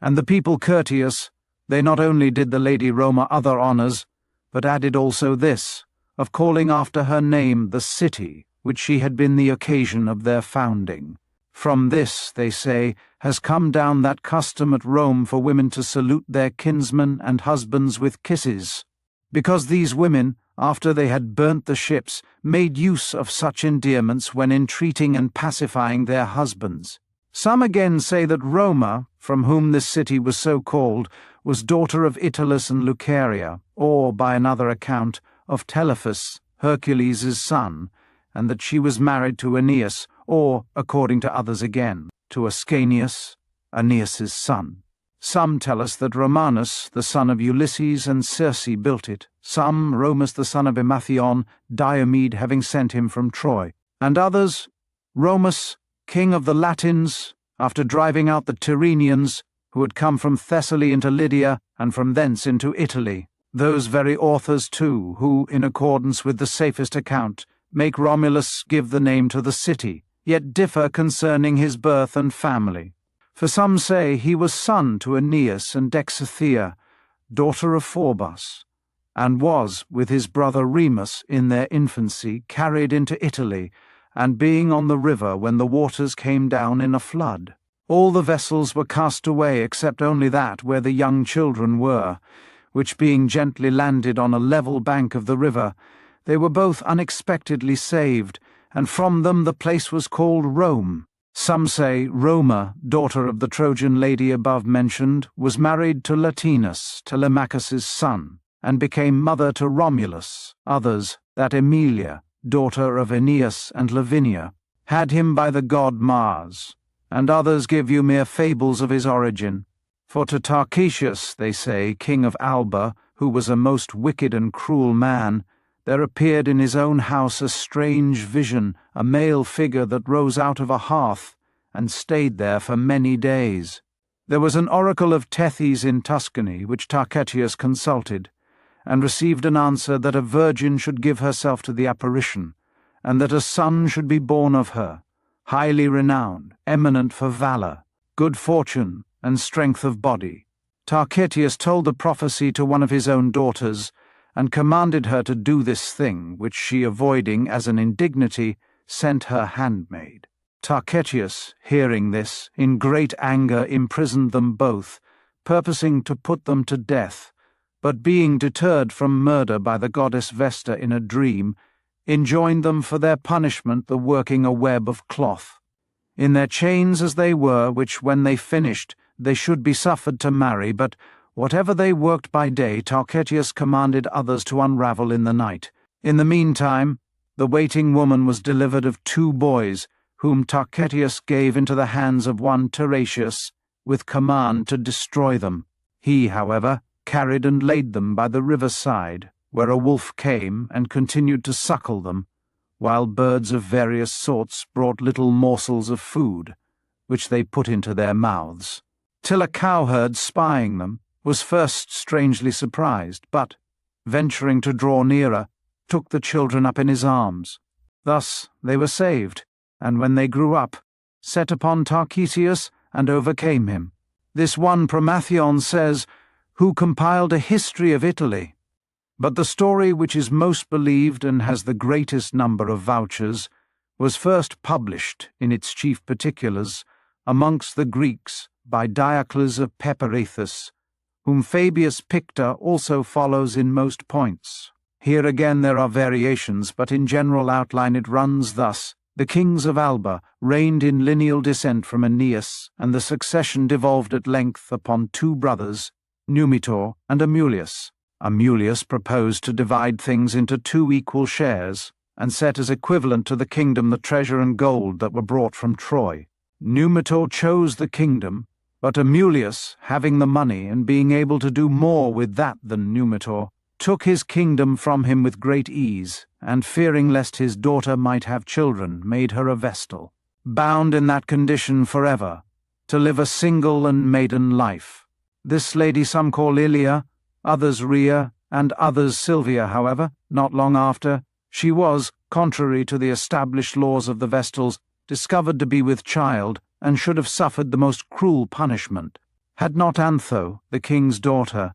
mediated with her father for her, nevertheless, she was confined and debarred all company, that she might not be delivered without the king's knowledge. In time she brought forth two boys, of more than human size and beauty, whom Amulius, becoming yet more alarmed, commanded a servant to take and cast away. This man some call Faustulus, others say Faustulus was the man who brought them up. He put the children, however, in a small trough, and went towards the river with a design to cast them in, but, seeing the waters much swollen and coming violently down, was afraid to go nearer, and dropping the children near the bank, went away. The river overflowing, the flood at last bore up the trough, and, gently wafting it, landed them on a smooth piece of ground, which they now call Sermanes, formerly Germanus, perhaps from Germane, which signifies brothers. Near this place grew a wild fig tree,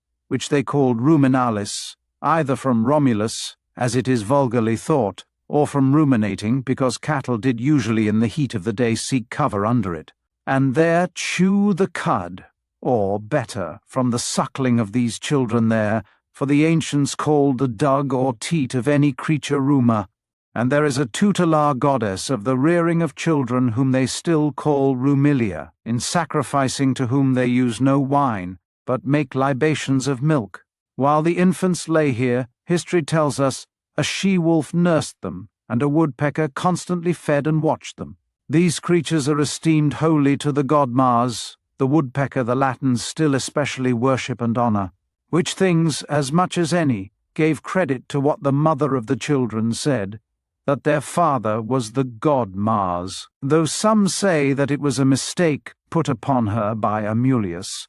who himself had come to her dressed up in armor. Others think that the first rise of this fable came from the children's nurse through the ambiguity of her name, for the Latins not only called wolves lupae, but also women of loose life, and such an one was the wife of Faustulus, who nurtured these children, Acca Laurentia by name. To her the Romans offer sacrifices, and in the month of April the priest of Mars makes libations there. It is called the Laurentian feast. They honor also another Laurentia, for the following reason: the keeper of Hercules' temple, having, it seems, little else to do, proposed to his deity a game at dice, laying down that, if he himself won, he would have something valuable of the god, but if he were beaten, he would spread him a noble table, and procure him a fair lady's company. Upon these terms, throwing first for the god and then for himself, he found himself beaten. Wishing to pay his stakes honorably, and holding himself bound by what he had said, he both provided the deity a good supper, and, giving money to Laurentia, then in her beauty, though not publicly known, gave her a feast in the temple, where he had also laid a bed, and after supper locked her in, as if the god were really to come to her. And indeed it is said the deity did truly visit her, and commanded her in the morning to walk to the marketplace, and, whatever man she met first, to salute him, and make him her friend. She met one named Tarutius, who was a man advanced in years, fairly rich without children, and had always lived a single life. He received Laurentia, and loved her well, and at his death left her sole heir of all his large and fair possessions, most of which she, in her last will and testament, bequeathed to the people. It was reported of her, being now celebrated and esteemed the mistress of a god, that she suddenly disappeared near the place where the first Laurentia lay buried. The spot is at this day called Velabrum, because, the river frequently overflowing, they went over in ferry boats somewhere hereabouts to the Forum, the Latin word for ferrying being velatura. Others derive the name from velum, a sail, because the exhibitors of public shows used to hang the road that leads from the Forum to the Circus Maximus with sails beginning at this spot. Upon these accounts, the second Laurentia is honoured at Rome. Meantime Faustulus, Amulius's swineherd, brought up the children without any man's knowledge, or, as those say who wish to keep closer to probabilities, with the knowledge and secret assistance of Numitor, for it is said they went to school at Gabii, and were well instructed in letters and other accomplishments befitting their birth. And they were called Romulus and Remus, from rumour the dug, as we had before, because they were found sucking the wolf. In their very infancy, the size and beauty of their bodies intimated their natural superiority, and when they grew up they both proved brave and manly, attempting all enterprises that seemed hazardous,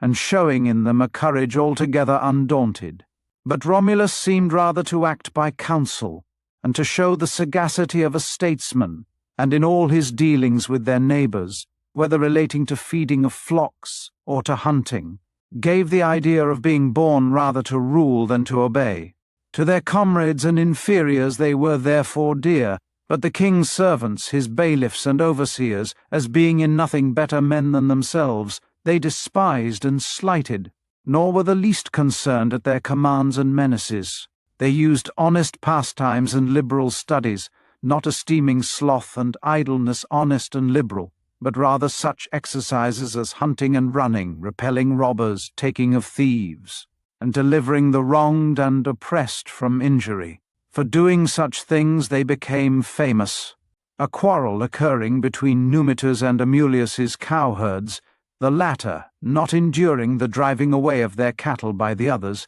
fell upon them and put them to flight, and rescued the greatest part of the prey. At which Numitor being highly incensed, they little regarded it, but collected and took into their company a number of needy men and runaway slaves,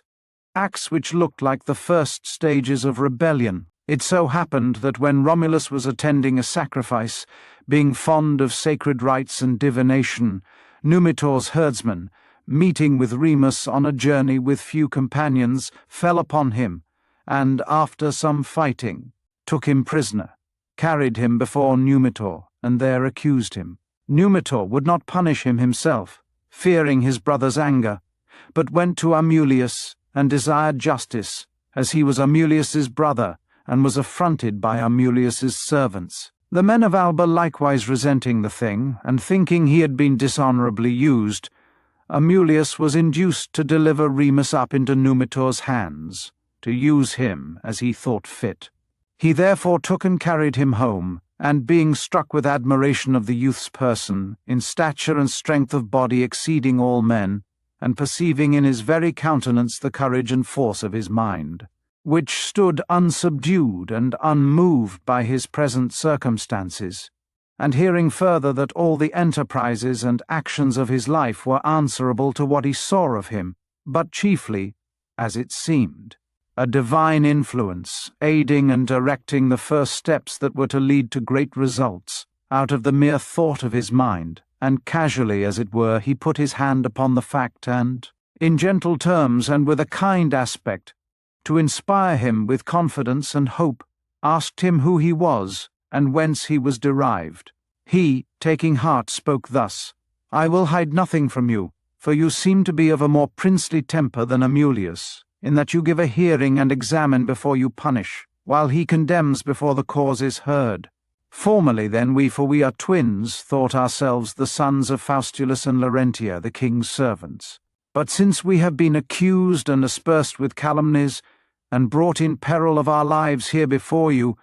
we hear great things of ourselves, the truth of which my present danger is likely to bring to the test. Our birth is said to have been secret, our fostering and nurture in our infancy still more strange. By birds and beasts, to whom we were cast out, we were fed, by the milk of a wolf and the morsels of a woodpecker. as we lay in a little trough by the side of the river. The trough is still in being, and is preserved, with brass plates round it, and an inscription in letters almost effaced, which may prove hereafter unavailing tokens to our parents when we are dead and gone. Numitor, upon these words, and computing the dates by the young man's looks, slighted not the hope that flattered him,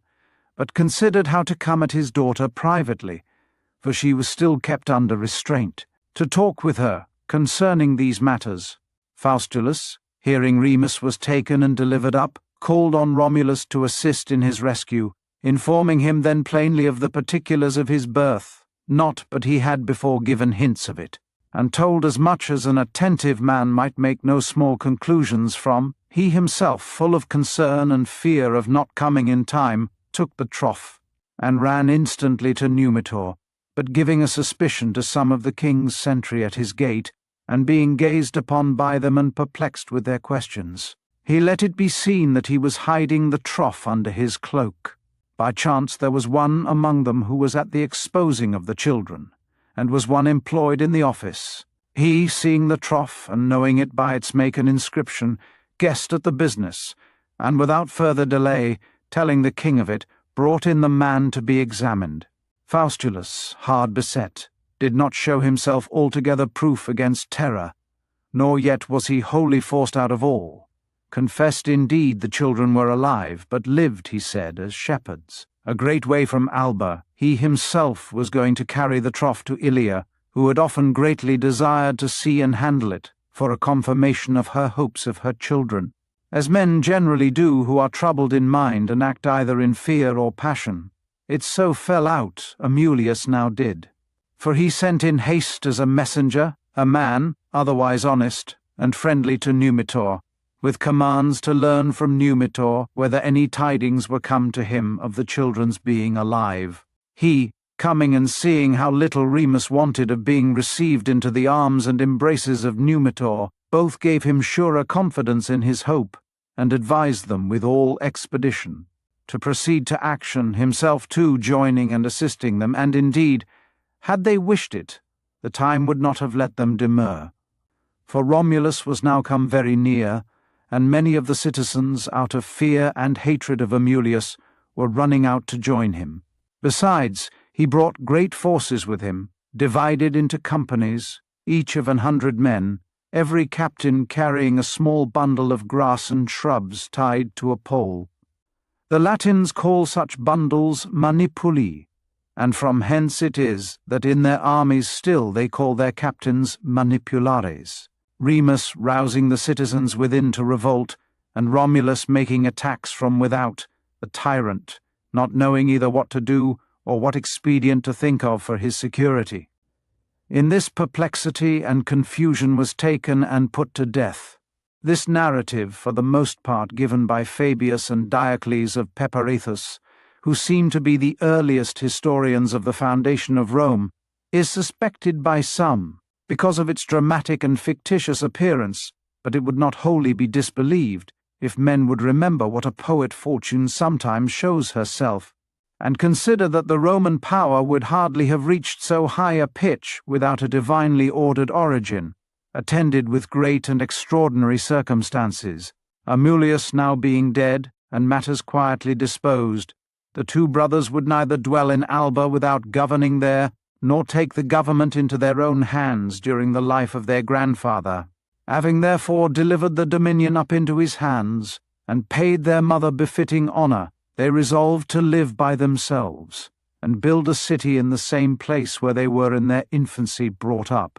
This seems the most honourable reason for their departure, though perhaps it was necessary, having such a body of slaves and fugitives collected about them, either to come to nothing by dispersing them, or if not so, then to live with them elsewhere. For that the inhabitants of Alba did not think fugitives worthy of being received and incorporated as citizens among them plainly appears from the matter of the women, an attempt made not wantonly but of necessity, because they could not get wives by good will, for they certainly paid unusual respect and honour to those whom they thus forcibly seized. Not long after the first foundation of the city, they opened a sanctuary of refuge for all fugitives, which they called the temple of the god Asileus, where they received and protected all, delivering none back, neither the servant to his master, the debtor to his creditor, nor the murderer into the hands of the magistrate, saying it was a privileged place. And they could so maintain it by an order of the holy oracle, insomuch that the city grew presently very populous, for, they say, it consisted at first of no more than 1,000 houses. But of that hereafter, their minds being fully bent upon building, there arose presently a difference about the place where Romulus chose what was called Roma Quadrata, or the square Rome, and would have the city there. Remus laid out a piece of ground on the Aventine Mount, well fortified by nature, which was from him called Rimonium, but now Rignarium, concluding at last to decide the contest by a divination from a flight of birds, and placing themselves apart at some distance. Remus, they say, saw 6 vultures, and Romulus double the number. Others say Remus did truly see his number,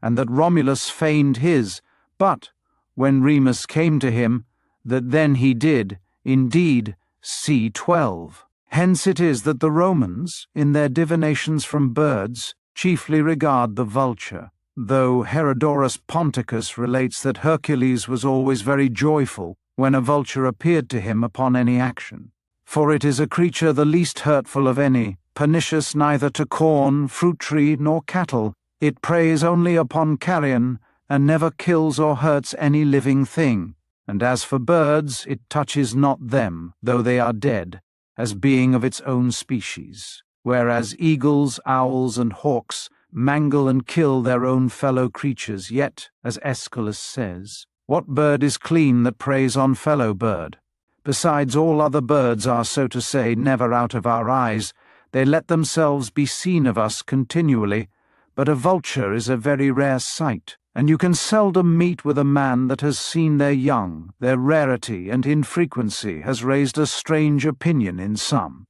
that they come to us from some other world, as soothsayers ascribe a divine origination to all things not produced either of nature or of themselves. When Remus knew the cheat, he was much displeased, and as Romulus was casting up a ditch where he designed the foundation of the city wall, he turned some pieces of the work to ridicule, and obstructed others. At last, as he was in contempt leaping over it, some say Romulus himself struck him, others Celer, one of his companions. He fell, however, and in the scuffle Faustulus also was slain, and Plistinus, who, being Faustulus's brother, story tells us, helped to bring up Romulus. Celer upon this fled instantly into Tuscany, and from him the Romans call all men that are swift of foot Celer. And because Quintus Metellus, at his father's funeral, in a few days' time gave the people a show of gladiators, admiring his expedition in getting it ready, they gave him the name of Sailor. Romulus, having buried his brother Remus, together with his 2 foster fathers on the Mount Rimonia, set to building his city, and sent for men out of Tuscany, who directed him by sacred usages and written rules in all the ceremonies to be observed, as in a religious rite. First, they dug a round trench about that which is now the Comitium, or Court of Assembly, and into it solemnly threw the first fruits of all things, either good by custom or necessary by nature. Lastly, every man taking a small piece of earth of the country from whence he came,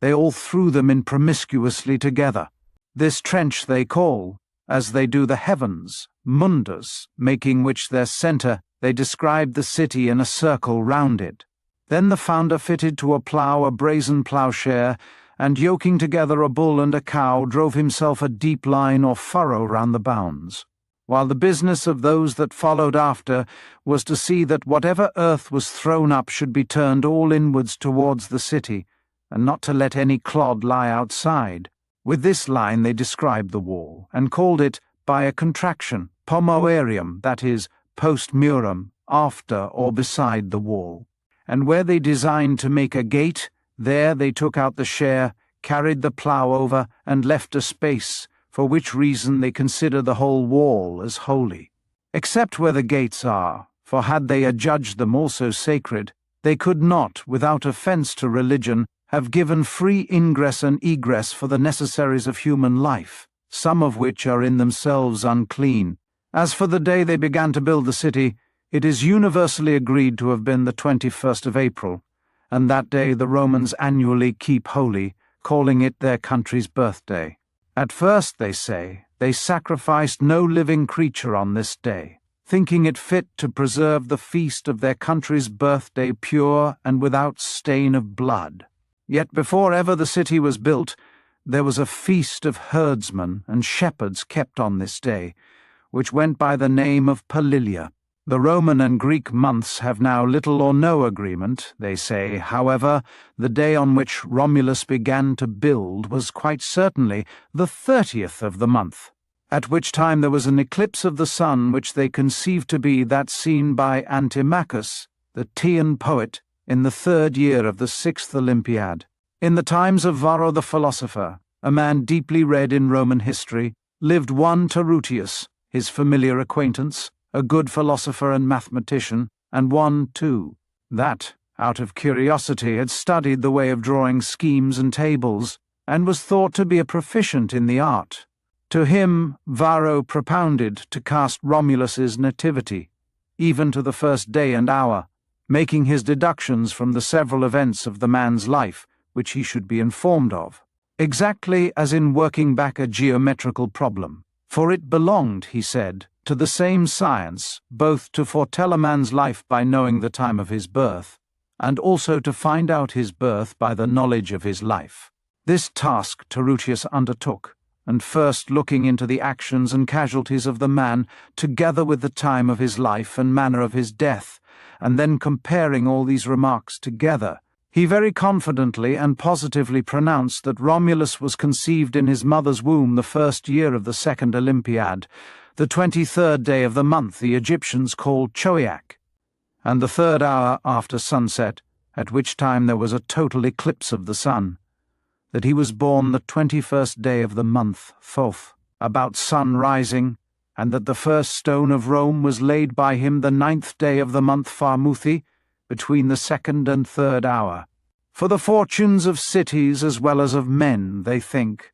have their certain periods of time prefixed, which may be collected and foreknown from the position of the stars at their first foundation. But these and the like relations may perhaps not so much take and delight the reader with their novelty and curiosity as offend him by their extravagance. The city now being built, Romulus enlisted all that were of age to bear arms into military companies, each company consisting of 3,000 footmen and 300 horse. These companies were called legions, because they were the choicest and most select of the people for fighting men. The rest of the multitude he called the people, 100% of the most eminent he chose for councillors. These he styled patricians, and their assembly the Senate, which signifies a council of elders. The patricians, some say, were so called because they were the fathers of lawful children, others because they could give a good account who their own fathers were, which not every one of the rabble that poured into the city at first could do. Others, from patronage, their word for protection of inferiors, the origin of which they attribute to Patron, one of those that came over with Evander, who was a great protector and defender of the weak and needy. But perhaps the most probable judgment might be that Romulus, esteeming it the duty of the chiefest and wealthiest men, with a fatherly care and concern to look after the meaner, and also encouraging the commonalty not to dread or be aggrieved at the honours of their superiors, but to love and respect them, and to think and call them their fathers, might from hence give them the name of patricians. For at this very time all foreigners give senators the style of lords, but the Romans, making use of a more honourable and less invidious name, call them patres conscripti, at first indeed simply patras, but afterwards, more being added, patres conscripti. By this more imposing title he distinguished the Senate from the populace, and in other ways also separated the nobles and the commons, calling them patrons, and these their clients, by which means he created wonderful love and amity between them, productive of great justice in their dealings. For they were always their clients' counsellors in law cases, their advocates in courts of justice, in fine their advisers and supporters in all affairs whatever. These again faithfully served their patrons, not only paying them all respect and deference, but also, in case of poverty, helping them to portion their daughters and pay off their debts, and for a patron to witness against his client, or a client against his patron, was what no law nor magistrate could enforce. In after times, all other duties subsisting still between them, it was thought mean and dishonourable for the better sort to take money from their inferiors. And so much of these matters, in the 4th month after the city was built, as Fabius writes, the adventure of stealing the women was attempted, and some say Romulus himself, being naturally a martial man, and predisposed too, perhaps by certain oracles, to believe the fates had ordained the future growth and greatness of Rome should depend upon the benefit of war, upon these accounts first offered violence to the Sabines, since he took away only 30 virgins, more to give an occasion of war than out of any want of women. But this is not very probable. It would seem rather that, observing his city to be filled by a confluence of foreigners, few of whom had wives, and that the multitude in general, consisting of a mixture of mean and obscure men, fell under contempt, and seemed to be of no long continuance together, and hoping farther after the women were appeased, to make this injury in some measure an occasion of confederacy and mutual commerce with the Sabines, he took in hand this exploit after this manner. First he gave it out as if he had found an altar of a certain god hid underground, the god they called Consus, either the god of counsel, for they still call a consultation concilium, and their chief magistrates consuls, namely, counsellors, or else the equestrian Neptune, for the altar is kept covered in the Circus Maximus at all other times, and only at horse races is exposed to public view. Others merely say that this god had his altar hid underground because counsel ought to be secret and concealed. Upon discovery of this altar, Romulus, by proclamation, appointed a day for a splendid sacrifice, and for public games and shows, to entertain all sorts of people. Many flocked thither, and he himself sat in front, amidst his nobles, clad in purple. Now the signal for their falling on was to be whenever he rose and gathered up his robe and threw it over his body, his men stood already armed, with their eyes intent upon him, and when the sign was given, drawing their swords and falling on with a great shout, they ravished away the daughters of the Sabines, they themselves flying without any let or hindrance. They say there were but 30 taken, and from them the curiae or fraternities were named, but Valerius Antias says 527 Juba, 683 virgins, which was indeed the greatest excuse Romulus could allege, namely, that they had taken no married woman, save one only, Hersilia by name, and her too unknowingly, which showed they did not commit this rape wantonly, but with a design purely of forming alliance with their neighbours by the greatest and surest bonds. This Hersilia, some say Hostilius married, a most eminent man among the Romans, others Romulus himself, and that she bore 2 children to him, a daughter, by reason of primogeniture called Prima, and one only son, whom, from the great concourse of citizens to him at that time, he called Aeolus, but after ages Abilius. But Zenodotus the Troezenian, in giving this account, is contradicted by many. Among those who committed this rape upon the virgins there were, they say, as it so then happened, some of the meaner sort of men, who were carrying off a damsel, excelling all in beauty and comeliness of stature, whom when some of superior rank that met them attempted to take away, they cried out they were carrying her to Theseus, a young man indeed, but brave and worthy. Hearing that, they commended and applauded them loudly, and also some, turning back, accompanied them with good will and pleasure, shouting out the name of Theseus. Hence the Romans to this very time, at their weddings, sing Theseus for their nuptial word, as the Greeks do Hymenaeus, because, they say, Theseus was very happy in his marriage. But Sextius Sylla the Carthaginian, a man wanting neither learning nor ingenuity, told me Romulus gave this word as a sign, when to begin the onset, Everybody, therefore, who made prize of a maiden cried out, "Theseus," and for that reason the custom continues so now at marriages. But most are of opinion, of whom Juba particularly is one, that this word was used to new married women by way of incitement to good housewifery and telesia, spinning, as we say in Greek, Greek words at that time not being as yet overpowered by Italian. But if this be the case, and if the Romans did at that time use the word telesia as we do, a man might fancy a more probable reason of the custom. For when the Sabines, after the war against the Romans, were reconciled, conditions were made concerning their women, that they should be obliged to do no other servile offices to their husbands but what concerned spinning. It was customary, therefore, ever after, at weddings, for those that gave the bride or escorted her or otherwise were present, sportingly to say Theseus, intimating that she was henceforth to serve in spinning and no more. It continues also a custom at this very day for the bride not of herself to pass her husband's threshold, but to be lifted over, in memory that the Sabine virgins were carried in by violence, and did not go in of their own will. Some say, too, the custom of parting the bride's hair with the head of a spear was in token their marriages began at first by war and acts of hostility,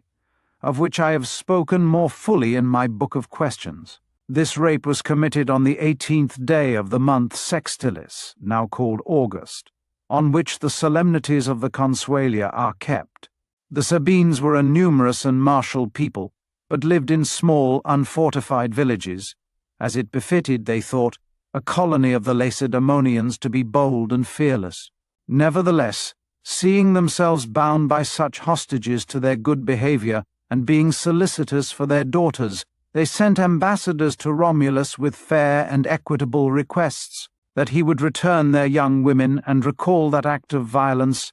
and afterwards, by persuasion and lawful means, seek friendly correspondence between both nations. Romulus would not part with the young women, yet proposed to the Sabines to enter into an alliance with them, upon which point some consulted and demurred long, but Acron, king of the Senonenses, a man of high spirit and a good warrior, who had all along a jealousy of Romulus's bold attempts, and considering particularly from this exploit upon the women that he was growing formidable to all people, and indeed insufferable, were he not chastised, first rose up in arms, and with a powerful army advanced against him. Romulus likewise prepared to receive him, but when they came within sight and viewed each other, they made a challenge to fight a single duel, the armies standing by under arms, without participation. And Romulus,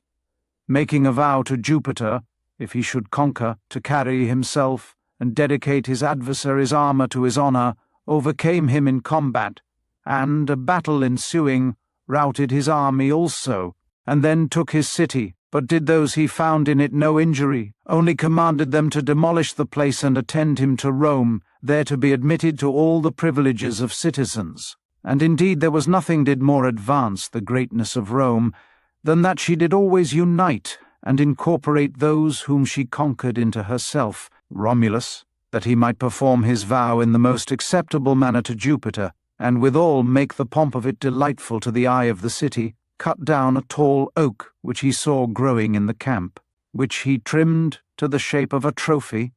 and fastened on it Acron's whole suit of armour disposed in proper form. Then he himself, girding his clothes about him, and crowning his head with a laurel garland, his hair gracefully flowing, carried the trophy resting erect upon his right shoulder, and so marched on, singing songs of triumph, and his whole army following after, the citizens all receiving him with acclamations of joy and wonder.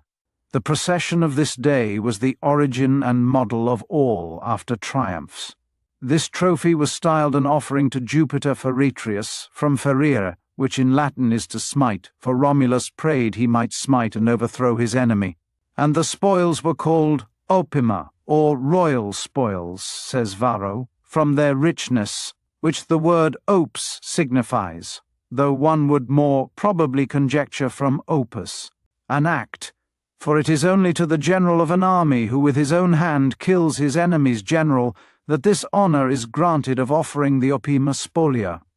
And 3 only of the Roman captains have had it conferred on them. First, Romulus,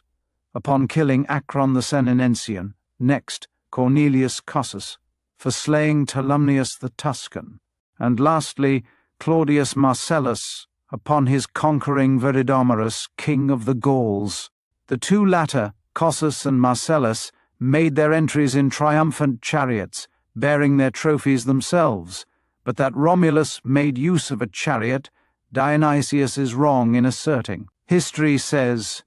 Tarquinius, Damaratus's son, was the first that brought triumphs to this great pomp and grandeur; others, that Publicola was the first that rode in triumph.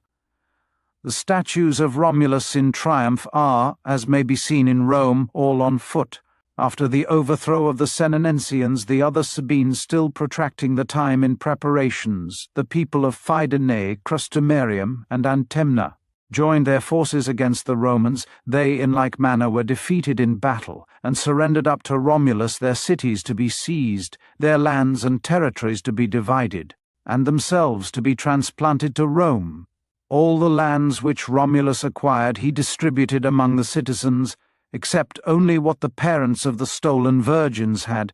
These he suffered to possess their own. The rest of the Sabines, enraged hereat, choosing Theseus their captain, marched straight against Rome. The city was almost inaccessible, having for its fortress that which is now the Capitol, where a strong guard was placed, and Tarpeius their captain, not Tarpeia the virgin, as some say, who would make Romulus a fool, but Tarpeia, daughter to the captain, coveting the golden bracelets she saw them wear, betrayed the fort into the Sabines' hands, and asked, in reward of her treachery, the things they wore on their left arms. Theseus conditioning thus with her, in the night she opened one of the gates, and received the Sabines in. And truly Antigonus, it would seem, was not solitary in saying he loved betrayers,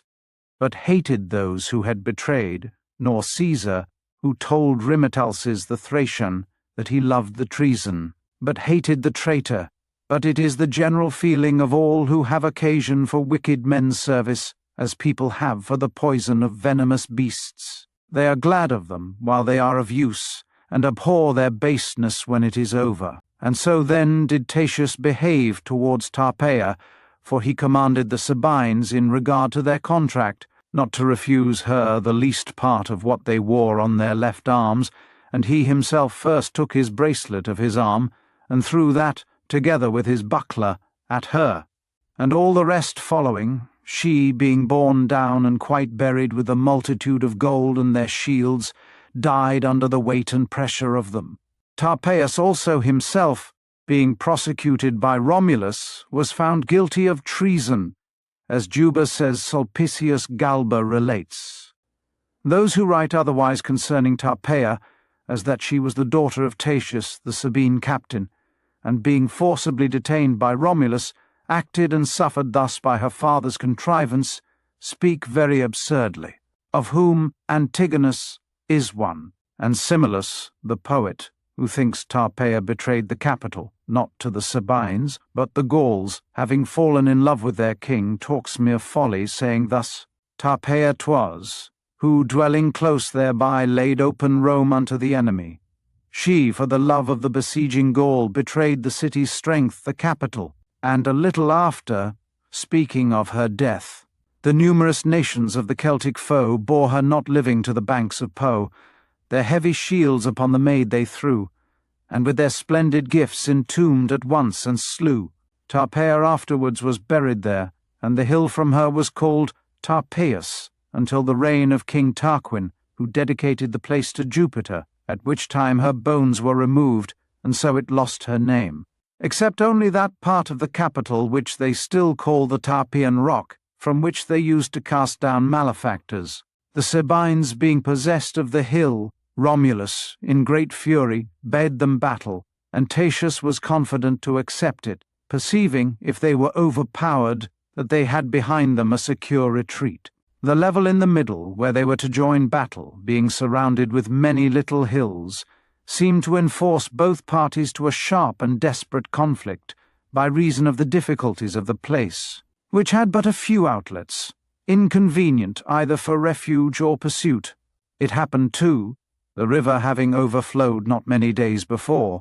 there was left behind in the plain, where now the forum stands, a deep blind mud and slime, which, though it did not appear much to the eye, and was not easily avoided, at bottom was deceitful and dangerous, upon which the Sabines, being unwarily about to enter, met with a piece of good fortune. For Curtius, a gallant man, eager of honour, and of aspiring thoughts, being mounted on horseback, was galloping on before the rest, and mired his horse here, and, endeavouring for a while by whip and spur and voice to disentangle him, but finding it impossible, quitted him and saved himself. The place from him to this very time is called the Curtian Lake. The Sabines, having avoided this danger, began the fight very smartly, the fortune of the day being very dubious, though many were slain, amongst whom was Hostilius, who, they say, was husband to Hersilia, and grandfather to that Hostilius who reigned after Numa. There were many other brief conflicts, we may suppose, but the most memorable was the last, in which Romulus, having received a wound on his head by a stone, and being almost felled to the ground by it and disabled, the Romans gave way, and, being driven out of the level ground, fled towards the Palatium. Romulus, by this time recovering from his wound a little, turned about to renew the battle, and facing the flyers with a loud voice encouraged them to stand and fight. But being overborne with numbers, and nobody daring to face about, stretching out his hands to heaven, he prayed to Jupiter to stop the army, and not to neglect but maintain the Roman cause, now in extreme danger. The prayer was no sooner made than shame and respect for their king checked many. The fears of the fugitives changed suddenly into confidence. The place they first stood at was where now is the temple of Jupiter Stator, which may be translated the Stayer.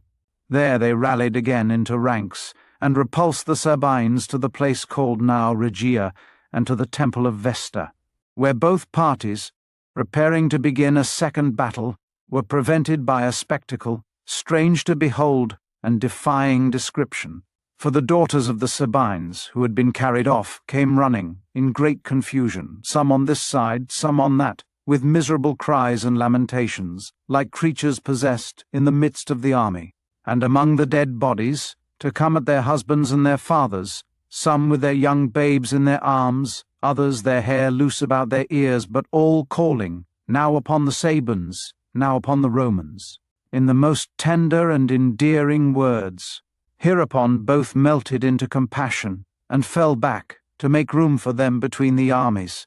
The sight of the women carried sorrow and commiseration upon both sides into the hearts of all, but still more their words, which began with expostulation and upbraiding, and ended with entreaty and supplication, wherein, say they, have we injured or offended you, as to deserve such sufferings past and present? We were ravished away unjustly and violently by those whose now we are, that being done, we were so long neglected by our fathers, our brothers, and countrymen that time, having now by the strictest bonds united us to those we once mortally hated,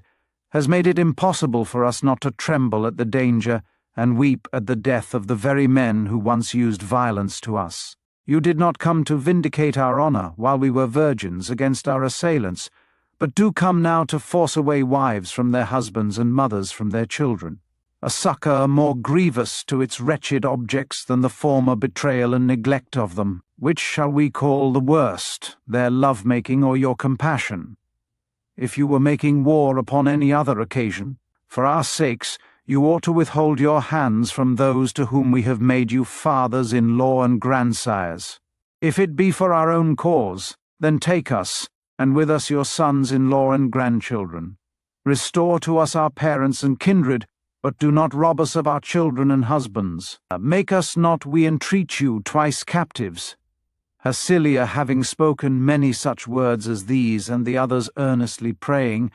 a truce was made, and the chief officers came to a parley. The women, in the meantime, brought and presented their husbands and children to their fathers and brothers, gave those that wanted meat and drink, and carried the wounded home to be cured,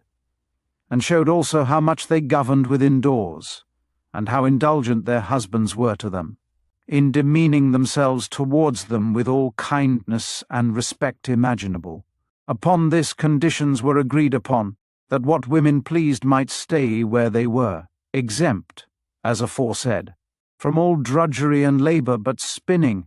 that the Romans and Sabines should inhabit the city together, that the city should be called Rome, from Romulus, but the Romans Quirits, from the country of Theseus, and that they both should govern and command in common. The place of the ratification is still called Comitium, from quire, to meet. The city being thus doubled in number, 100% of the Sabines were elected senators, and the legions were increased to 6,000 foot and 600 horse. Then they divided the people into 3 tribes. The first, from Romulus, named Rhamnenses; the second, from Theseus, Tatienses; the third, Luceres, from the Lucus, or grove, where the asylum stood, whither many fled for sanctuary, and were received into the city, and that they were just 3. The very name of tribe and tribune seems to show. Each tribe contained 10 curiae, or brotherhoods, which some say took their names from the Sabine women. But that seems to be false, because many had their names from various places, though it is true they then constituted many things in honour to the women, as to give them the way wherever they met them, to speak no ill word in their presence, not to appear naked before them, or else be liable to prosecution before the judges of homicide, that their children should wear an ornament about their necks called the bulla, because it was like a bubble, and the praetexta, a gown edged with purple. The princes did not immediately join in council together, but at first each met with his own 100. Afterwards all assembled together. Theseus dwelt where now the temple of Moneta stands, and Romulus, close by the steps, as they call them, of the fair shore, near the descent from the Mount Palatine to the Circus Maximus. There, they say, grew the holy cornel tree, of which they report that Romulus once, to try his strength, threw a dart from the Aventine Mount, the staff of which was made of cornel, which struck so deep into the ground, that no one of many that tried could pluck it up, and the soil, being fertile, gave nourishment to the wood, which sent forth branches, and produced a cornel stock of considerable bigness. This did posterity preserve and worship as one of the most sacred things, and therefore walled it about. And if to any one it appeared not green nor flourishing, but inclining to pine and wither, he immediately made outcry to all he met, and they, like people hearing of a house on fire, with one accord would cry for water, and run from all parts with buckets full to the place. But when Caius Caesar, they say, was repairing the steps about it, some of the labourers digging too close, the roots were destroyed and the tree withered. The Sabines adopted the Roman months, of which whatever is remarkable is mentioned in the life of Numa. Romulus, on the other hand, adopted their long shields, and changed his own armour, and that of all the Romans, who before wore round targets of the Argive pattern. Feasts and sacrifices they partook of in common, not abolishing any which either nation observed before, and instituting several new ones, of which one was the Matronalia, instituted in honour of the women. For their extinction of the war, likewise the Carmentalia. This Carmenta some think a deity presiding over human birth, for which reason she is much honoured by mothers. Others say she was the wife of Evander, the Arcadian, being a prophetess, and wont to deliver her oracles in verse, and from Carmen, a verse, was called Carmenta, her proper name being Nicostrata. Others more probably derive Carmenta from Carens mente, or insane, in allusion to her prophetic frenzies. Of the feast of Palilia we have spoken before. The Lupercalia, by the time of its celebration, may seem to be a feast of purification, for it is solemnized on the dies nefasti, or non-court days, of the month February, which name signifies purification, and the very day of the feast was anciently called Februata, but its name is equivalent to the Greek Lycaea, and it seems thus to be of great antiquity, and brought in by the Arcadians who came with Evander. Yet this is but dubious, for it may come as well from the wolf that nursed Romulus, and we see the Luperci, the priests, begin their course from the place where they say Romulus was exposed. But the ceremonies performed in it render the origin of the thing more difficult to be guessed at, for there are goats killed then, 2 young noblemen's sons being brought. Some are to stain their foreheads with the bloody knife, others presently to wipe it off with wool dipped in milk. Then the young boys must laugh after their foreheads are wiped. That done, having cut the goat skins into thongs, they run about naked, only with something about their middle, lashing all they meet. And the young wives do not avoid their strokes, fancying they will help conception and childbirth. Another thing peculiar to this feast is for the Luperci to sacrifice a dog. But as a certain poet who wrote fabulous explanations of Roman customs in elegiac verses says, that Romulus and Remus, after the conquest of Romulus, ran joyfully to the place where the wolf gave them suck, and that in imitation of that this feast was held, and 2 young noblemen ran, striking at all, as when from Alba town with sword in hand the twins came hurrying down, and that the bloody knife applied to their foreheads was a sign of the danger and bloodshed of that day,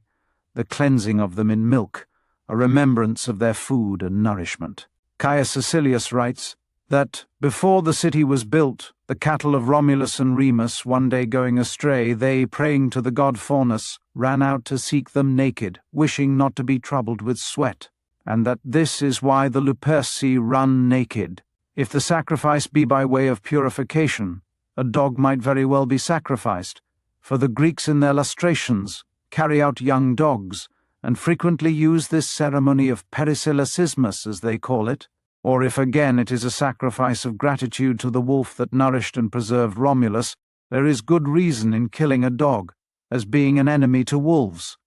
Unless indeed, after all,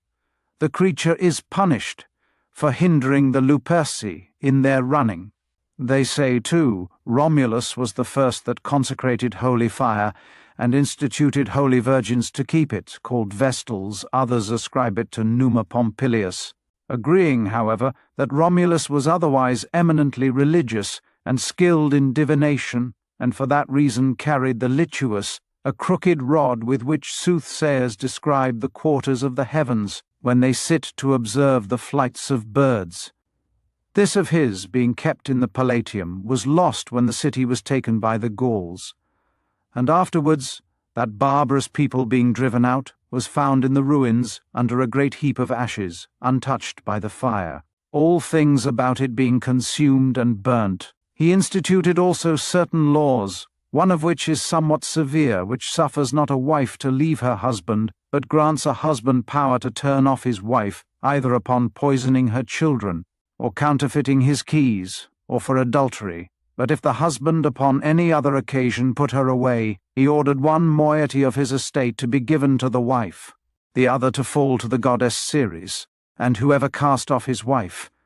to make an atonement by sacrifice to the gods of the dead. This too is observable as a singular thing in Romulus, that he appointed no punishment for real parricide, but called all murder so, thinking the one an accursed thing, but the other a thing impossible. And for a long time his judgments seem to have been right, for in almost 600 years together nobody committed the like in Rome. And Lucius Hostius, after the wars of Hannibal, is recorded to have been the first parricide. Let thus much suffice concerning these matters. In the 5th year of the reign of Theseus, some of his friends and kinsmen, meeting ambassadors coming from Laurentum to Rome, attempted on the road to take away their money by force, and upon their resistance killed them. So great a villainy having been committed, Romulus thought the malefactors ought at once to be punished, but Theseus shuffled off and deferred the execution of it, and this one thing was the beginning of open quarrel between them. In all other respects they were very careful of their conduct, and administered affairs together with great unanimity. The relations of the slain, being debarred of lawful satisfaction by reason of Theseus, fell upon him as he was sacrificing with Romulus at Lavinium, and slew him, but escorted Romulus home, commending and extolling him for a just prince. Romulus took the body of Theseus, and buried it very splendidly in the Aventine Mount near the place called Armolustrium, but altogether neglected revenging his murder. Some authors write, the city of Laurentum, fearing the consequence, delivered up the murderers of Theseus. But Romulus dismissed them, saying, one murder was requited with another. This gave occasion of talk and jealousy, as if he were well pleased at the removal of his co-partner in the government. Nothing of these things, however, raised any sort of feud or disturbance among the Sabines, but some out of love to him, others out of fear of his power, some again reverencing him as a god. They all continued living peacefully in admiration and awe of him. Many foreign nations, too, showed respect to Romulus, the ancient Latins sent, and entered into league and confederacy with him. Fidenae he took, a neighbouring city to Rome, by a party of horse, as some say, whom he sent before with commands to cut down the hinges of the gates, himself afterwards unexpectedly coming up. Others say, they having first made the invasion, plundering and ravaging the country and suburbs, Romulus lay in ambush for them, and, having killed many of their men, took the city, but nevertheless did not raze or demolish it, but made it a Roman colony, and sent thither, on the Ides of April, 2,500 inhabitants. Soon after a plague broke out, causing sudden death without any previous sickness. It infected also the corn with unfruitfulness, and cattle with barrenness. There rained blood, too, in the city, so that, to their actual sufferings, fear of the wrath of the gods was added. But when the same mischiefs fell upon Laurentum, then everybody judged it was divine vengeance that fell upon both cities, for the neglect of executing justice upon the murder of Theseus and the ambassadors. But the murderers on both sides being delivered up and punished, the pestilence visibly abated, and Romulus purified the cities with lustrations, which, they say, even now are performed at the wood called Ferentina. But before the plague ceased, the Cametines invaded the Romans and overran the country, thinking them, by reason of the distemper, unable to resist. But Romulus at once made head against them, and gained the victory with the slaughter of 6,000 men, then took their city, and brought half of those he found there to Rome, sending from Rome to Comerium double the number he left there. This was done the 1st of August. So many citizens had he to spare, in 16 years' time from his first founding Rome. Among other spoils, he took a brazen 4-horse chariot from Comerium, which he placed in the temple of Vulcan, setting on it his own statue, with the figure of victory crowning him. The Roman cause thus daily gathering strength, their weaker neighbours shrunk away, and were thankful to be left untouched. But the stronger, out of fear or envy, thought they ought not to give way to Romulus, but to curb and put a stop to his growing greatness. The first were the Veiontes, a people of Tuscany who had large possessions, and dwelt in a spacious city. They took occasion to commence a war, by claiming Fidenae as belonging to them, a thing not only very unreasonable but very ridiculous, that they who did not assist them in the greatest extremities but permitted them to be slain, should challenge their lands and houses when in the hands of others. But being scornfully retorted upon by Romulus in his answers, they divided themselves into 2 bodies. With one they attacked the garrison of Fidenae. The other marched against Romulus. That which went against Fidenae got the victory, and slew 2,000 Romans. The other was worsted by Romulus, with the loss of 8,000 men. A fresh battle was fought near Fidenae, and here all men acknowledged the day's success to have been chiefly the work of Romulus himself, who showed the highest skill as well as courage, and seemed to manifest a strength and swiftness more than human. But what some write, that, of 14,000 that fell that day, above half was slain by Romulus's own hand, verges too near to fable, and is indeed. Simply incredible, since even the Messenians are thought to go too far in saying that Aristomenes 3 times offered sacrifice for the death of 100 enemies, Lacedaemonians slain by himself, the army being thus routed. Romulus, suffering those that were left to make their escape, led his forces against the city. They, having suffered such great losses, did not venture to oppose, but, humbly suing to him, made a league and friendship for 100 years. Surrendering also a large district of land called Septempagium, that is, the 7 parts, as also their salt works upon the river, and 50 noblemen for hostages. He made his triumph for this on the Ides of October, leading, among the rest of his many captives, the general of the Veientes, an elderly man, but who had not, it seemed, acted with the prudence of age. Whence even now, in sacrifices for victories, they lead an old man through the marketplace to the Capitol, apparelled in purple, with a bulla, or child's toy, tied to it, and the crier cries, "Sardians to be sold," for the Tuscans are said to be a colony of the Sardians, and the Veientes are a city of Tuscany. This was the last battle Romulus ever fought. Afterwards he, as most, nay all men, very few excepted, do, who are raised by great and miraculous good haps of fortune to power and greatness, so, I say, did he, relying upon his own great actions, and growing of an haughtier mind, he forsook his popular behaviour for kingly arrogance, odious to the people, to whom in particular the state which he assumed was hateful. For he dressed in scarlet, with the purple-bordered robe over it. He gave audience on a couch of state, having always about him some young men called Celer. From their swiftness in doing commissions, there went before him others with staves, to make room, with leather thongs tied on their bodies, to bind on the moment whomever he commanded. The Latins formerly used ligare in the same sense as now alligare, to bind, whence the name lictors for these officers, and bacula, or staves, for their rods, because staves were then used. It is probable, however, they were first called litores afterwards, by putting in a C, lictors, or, in Greek, liturgi, or people's officers. For litos is still Greek for the commons,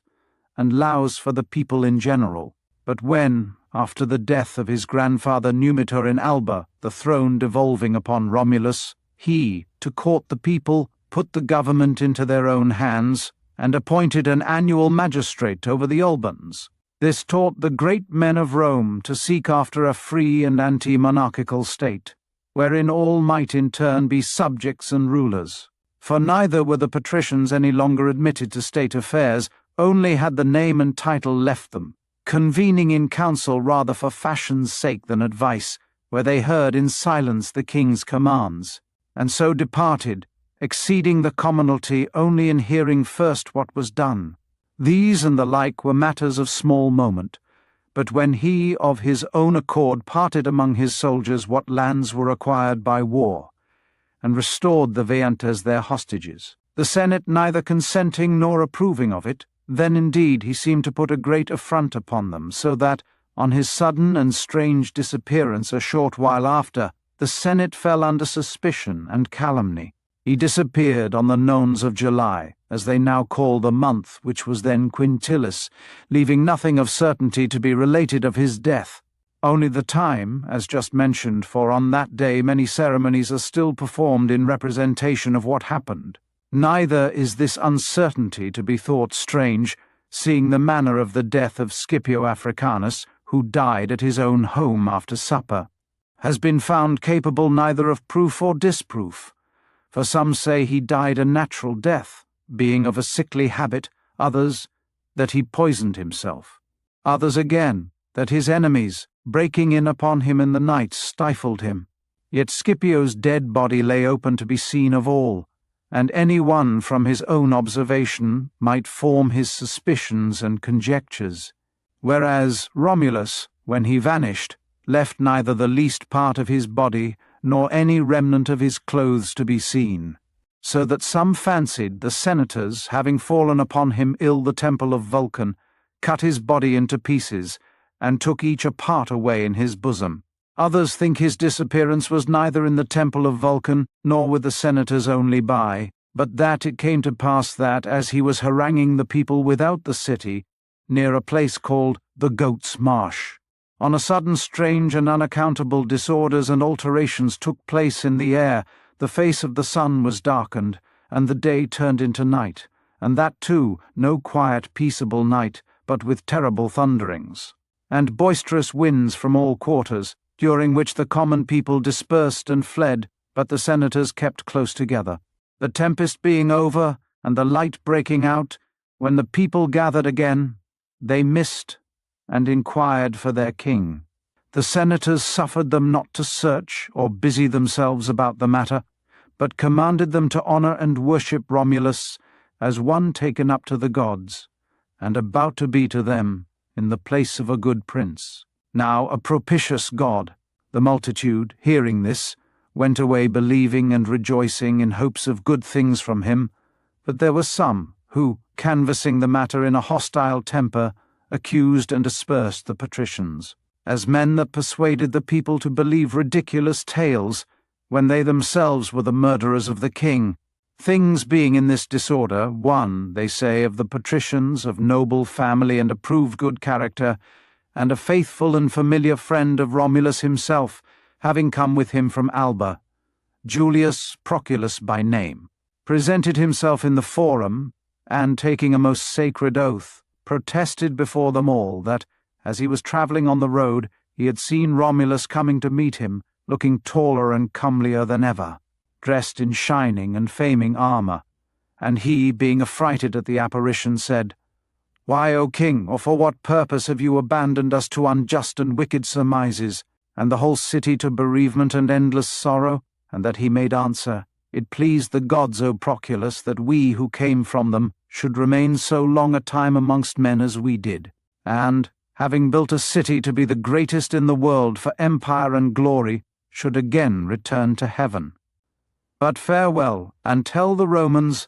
that by the exercise of temperance and fortitude they shall attain the height of human power. We will be to you the propitious god Quirinus." This seemed credible to the Romans, upon the honesty and oath of the relator, and indeed, too, there mingled with it a certain divine passion, some preternatural influence similar to possession by a divinity. Nobody contradicted it, but, laying aside all jealousies and detractions, they prayed to Quirinus and saluted him as a god. This is like some of the Greek fables of Aristeas the Proconnesian and Cleomedes the Astypalaean, for they say Aristeas died in a fuller's workshop, and his friends, coming to look for him, found his body vanished, and that some presently after, coming from abroad, said they met him travelling towards Croton, and that Cleomedes, being an extraordinarily strong and gigantic man, but also wild and mad, committed many desperate freaks, and at last, in a schoolhouse, striking a pillar that sustained the roof with his fist, broke it in the middle, so that the house fell and destroyed the children in it.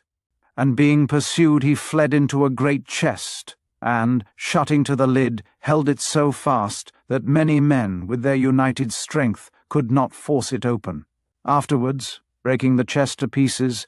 they found no man in it alive or dead, in astonishment at which they sent to consult the oracle at Delphi, to whom the prophetess made this answer: "Of all the heroes, Cleomede is last." They say, too, the body of Alcmena, as they were carrying her to her grave, vanished, and a stone was found lying on the bier. And many such improbabilities do your fabulous writers relate, deifying creatures naturally mortal, for though altogether to disown a divine nature in human virtue were impious and base, so again to mix heaven with earth is ridiculous.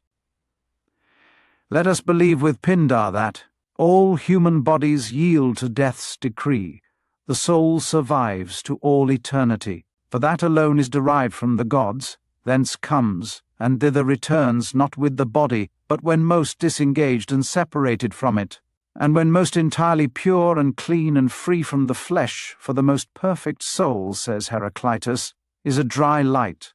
which flies out of the body as lightning breaks from a cloud, but that which is clogged and surfeited with body is like gross and humid incense, slow to kindle and ascend. We must not, therefore, contrary to nature, send the bodies too of good men to heaven, but we must really believe that, according to their divine nature and law, their virtue and their souls are translated out of men into heroes, out of heroes into demigods, out of demigods after passing, as in the rite of initiation, through a final cleansing and sanctification, and so freeing themselves from all that pertains to mortality and sense, are thus, not by human decree, but really and according to right reason, elevated into gods, admitted thus to the greatest and most blessed perfection. Romulus's surname Quirinus, some say, is equivalent to Mars, others, that he was so called because the citizens were called Quirits, others because the ancients called a dart or spear Quiris. Thus the statue of Juno resting on a spear is called Quiritis, and the dart in the Regia is addressed as Mars, and those that were distinguished in war were usually presented with a dart. That, therefore, Romulus, being a martial god or a god of darts, was called Quirinus. A temple is certainly built to his honor on the mount called from him Quirinalis. The day he vanished on is called the flight of the people, and the nones of the goats, because they go then out of the city and sacrifice at the goats' marsh, and as they go, they shout out some of the Roman names, as Marcus Lucius Caius, imitating the way in which they then fled and called upon one another in that fright and hurry. Some, however, say, this was not in imitation of a flight, but of a quick and hasty onset, referring it to the following occasion. After the Gauls who had taken Rome were driven out by Camillus, and the city was scarcely as yet recovering her strength, many of the Latins under the command of Livius Postumius took this time to march against her. Postumius, halting not far from Rome, sent a herald signifying that the Latins were desirous to renew their former alliance and affinity that was now almost decayed by contracting new marriages between both nations. If, therefore, they would send forth a good number of their virgins and widows, they should have peace and friendship, such as the Sabines had formerly had on the like conditions. The Romans, hearing this, dreaded a war, yet thought a surrender of their women little better than mere captivity. Being in this doubt, a servant maid called Philotis, or as some say Tutola, advised them to do neither, but by a stratagem avoid both fighting and the giving up of such pledges. The stratagem was this, that they should send herself, with other well-looking servant maids, to the enemy, in the dress of free-born virgins, and she should in the night light up a fire signal, at which the Romans should come armed and surprise them asleep. The Latins were thus deceived, and accordingly Philotis set up a torch in a wild fig tree, screening it behind with curtains and coverlets from the sight of the enemy, while visible to the Romans. They, when they saw it, eagerly ran out of the gates, calling in their haste to each other as they went out, and so, falling in unexpectedly upon the enemy, they defeated them, and upon that made a feast of triumph, called the nones of the goats, because of the wild fig tree, called by the Romans Caprificus, or the goat fig. They feast the women without the city in arbours made of fig tree boughs, and the maid-servants gather together and run about playing. Afterwards they fight in sport, and throw stones one at another, in memory that they then aided and assisted the Roman men in fight. This only a few authors admit for true, for the calling upon one another's names by day, and the going out to the goat's marsh to do sacrifice, seem to agree more with the former story, unless indeed we shall say that both the actions might have happened on the same day in different years. It was in the 54th year of his age, and the 38th of his reign, that Romulus, they tell us, left the world. Comparison of Romulus with Theseus. This is what I have learnt of Romulus and Theseus, worthy of memory. It seems, first of all, that Theseus, out of his own free will, without any compulsion, when he might have reigned in security at Troezen, in the enjoyment of no inglorious empire, of his own motion effected great actions, whereas the other, to escape present servitude and a punishment that threatened him, according to Plato's phrase, grew valiant purely out of fear, and dreading the extremest inflictions, attempted great enterprises out of mere necessity. Again, his greatest action was only the killing of one king of Alba, while, as mere by-adventures and preludes, the other can name Sciron, Cinnes, Procrustes, and Corynetes, by reducing and killing of whom he rid Greece of terrible oppressors, before any of them that were relieved knew who did it. Moreover, he might without any trouble as well have gone to Athens by sea, considering he himself never was in the least injured by those robbers, whereas Romulus could not but be in trouble whilst Amulius lived. Add to this the fact that Theseus, for no wrong done to himself, but for the sake of others, fell upon these villains. But Romulus and Remus, as long as they themselves suffered no ill by the tyrant, permitted him to oppress all others. And if it be a great thing to have been wounded in battle by the Sabines, to have killed King Acron, and to have conquered many enemies, we may oppose to these actions the battle with the centaurs and the feats done against the Amazons. But what Theseus adventured, in offering himself voluntarily with young boys and virgins, as part of the tribute unto Crete, either to be a prey to a monster or a victim upon the tomb of Androgeus, or, according to the mildest form of the story, to live vilely and dishonourably in slavery to insulting and cruel men. It is not to be expressed what an act of courage, magnanimity, or justice to the public, or of love for honour and bravery that was. So that methinks the philosophers did not ill define love to be the provision of the gods for the care and preservation of the young. For the love of Ariadne above all seems to have been the proper work and design of some god in order to preserve Theseus, and indeed we ought not to blame her for loving him, but rather wonder all men and women were not alike affected towards him, and if she alone were so. Truly I dare pronounce her worthy of the love of a god, who was herself so great a lover of virtue and goodness, and the bravest man. Both Theseus and Romulus were by nature meant for governors, yet neither lived up to the true character of a king, but fell off and ran, the one into popularity, the other into tyranny, falling both into the same fault out of different passions. For a ruler's first end is to maintain his office, which is done no less by avoiding what is unfit than by observing what is suitable. Whoever is either too remiss or too strict is no more a king or a governor, but either a demagogue or a despot, and so becomes either odious or contemptible to his subjects, though certainly the one seems to be the fault of easiness and good nature, the other of pride and severity. If men's calamities, again, are not to be wholly imputed to fortune, but refer themselves to differences of character, who will acquit either Theseus of rash and unreasonable anger against his son, or Romulus against his brother? Looking at motives, we more easily excuse the anger which a stronger cause, like a severer blow, provoked. Romulus, having disagreed with his brother advisedly and deliberately on public matters, one would think could not on a sudden have been put into so great a passion, but love and jealousy and the complaints of his wife, which few men can avoid being moved by, seduced Theseus to commit that outrage upon his son, and what is more, Romulus in his anger committed an action of unfortunate consequence, but that of Theseus ended only in words, some evil speaking, and an old man's curse. The rest of the youth's disasters seem to have proceeded from fortune, so that so far a man would give his vote on Theseus's part.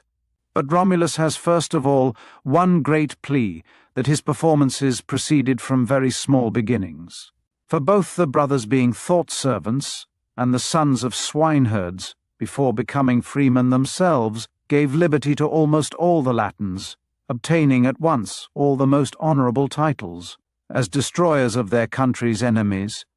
preservers of their friends and kindred, princes of the people, founders of cities, not removers, like Theseus, who raised and compiled only one house out of many, demolishing many cities bearing the names of ancient kings and heroes. Romulus indeed did the same afterwards, forcing his enemies to deface and ruin their own dwellings, and to sojourn with their conquerors, But at first, not by removal or increase of an existing city, but by foundation of a new one, he obtained himself lands, a country, a kingdom, wives, children, and relations. And in so doing he killed or destroyed nobody, but benefited those that wanted houses and homes and were willing to be of a society and become citizens. Robbers and malefactors he slew not, but he subdued nations. He overthrew cities, he triumphed over kings and commanders. As to Remus, it is doubtful by whose hand he fell. It is generally imputed to others. His mother he clearly retrieved from death, and placed his grandfather, who was brought under base and dishonourable vassalage, on the ancient throne of Aeneas, to whom he did voluntarily many good offices, but never did him harm even inadvertently. But Theseus, in his forgetfulness and neglect of the command concerning the flag, can scarcely, methinks, by any excuses or before the most indulgent judges, avoid the imputation of parricide. And, indeed, one of the Attic writers, perceiving it to be very hard to make an excuse for this, feigns that Aegeus, at the approach of the ship, running hastily to the Acropolis to see what news, slipped and fell down, as if he had no servants, or none would attend him on his way to the shore. And, indeed, the faults committed in the rapes of women admit of no plausible excuse in Theseus. First, because of the often repetition of the crime, for he stole Ariadne, Antiope, Anaxo the Troezenian, at last Helen, when he was an old man, and she not marriageable, she a child, and he at an age past even lawful wedlock. Then, on account of the cause, for the Troezenian, Lacedaemonian, and Amazonian virgins, beside that they were not betrothed to him, were not worthier to raise children by than the Athenian women, derived from Erechtheus and Cecrops, but it is to be suspected these things were done out of wantonness and lust. Romulus, when he had taken near 800 women, chose not all, but only Hersilia, as they say, for himself. The rest he divided among the chief of the city, and afterwards, by the respect and tenderness and justice shown towards them, he made it clear that this violence and injury was a commendable and politic exploit to establish a society, by which he intermixed and united both nations, and made it the fountain of after friendship and public stability. And to the reverence and love and constancy he established in matrimony, time can witness, for in 230 years neither any husband deserted his wife, nor any wife her husband. But, as the curious among the Greeks can name the first case of parricide or matricide, so the Romans all well know that Spurius Carvilius was the first who put away his wife, accusing her of barrenness. The immediate results were similar, for upon those marriages the two princes shared in the dominion, and both nations fell under the same government. But from the marriages of Theseus proceeded nothing of friendship or correspondence for the advantage of commerce,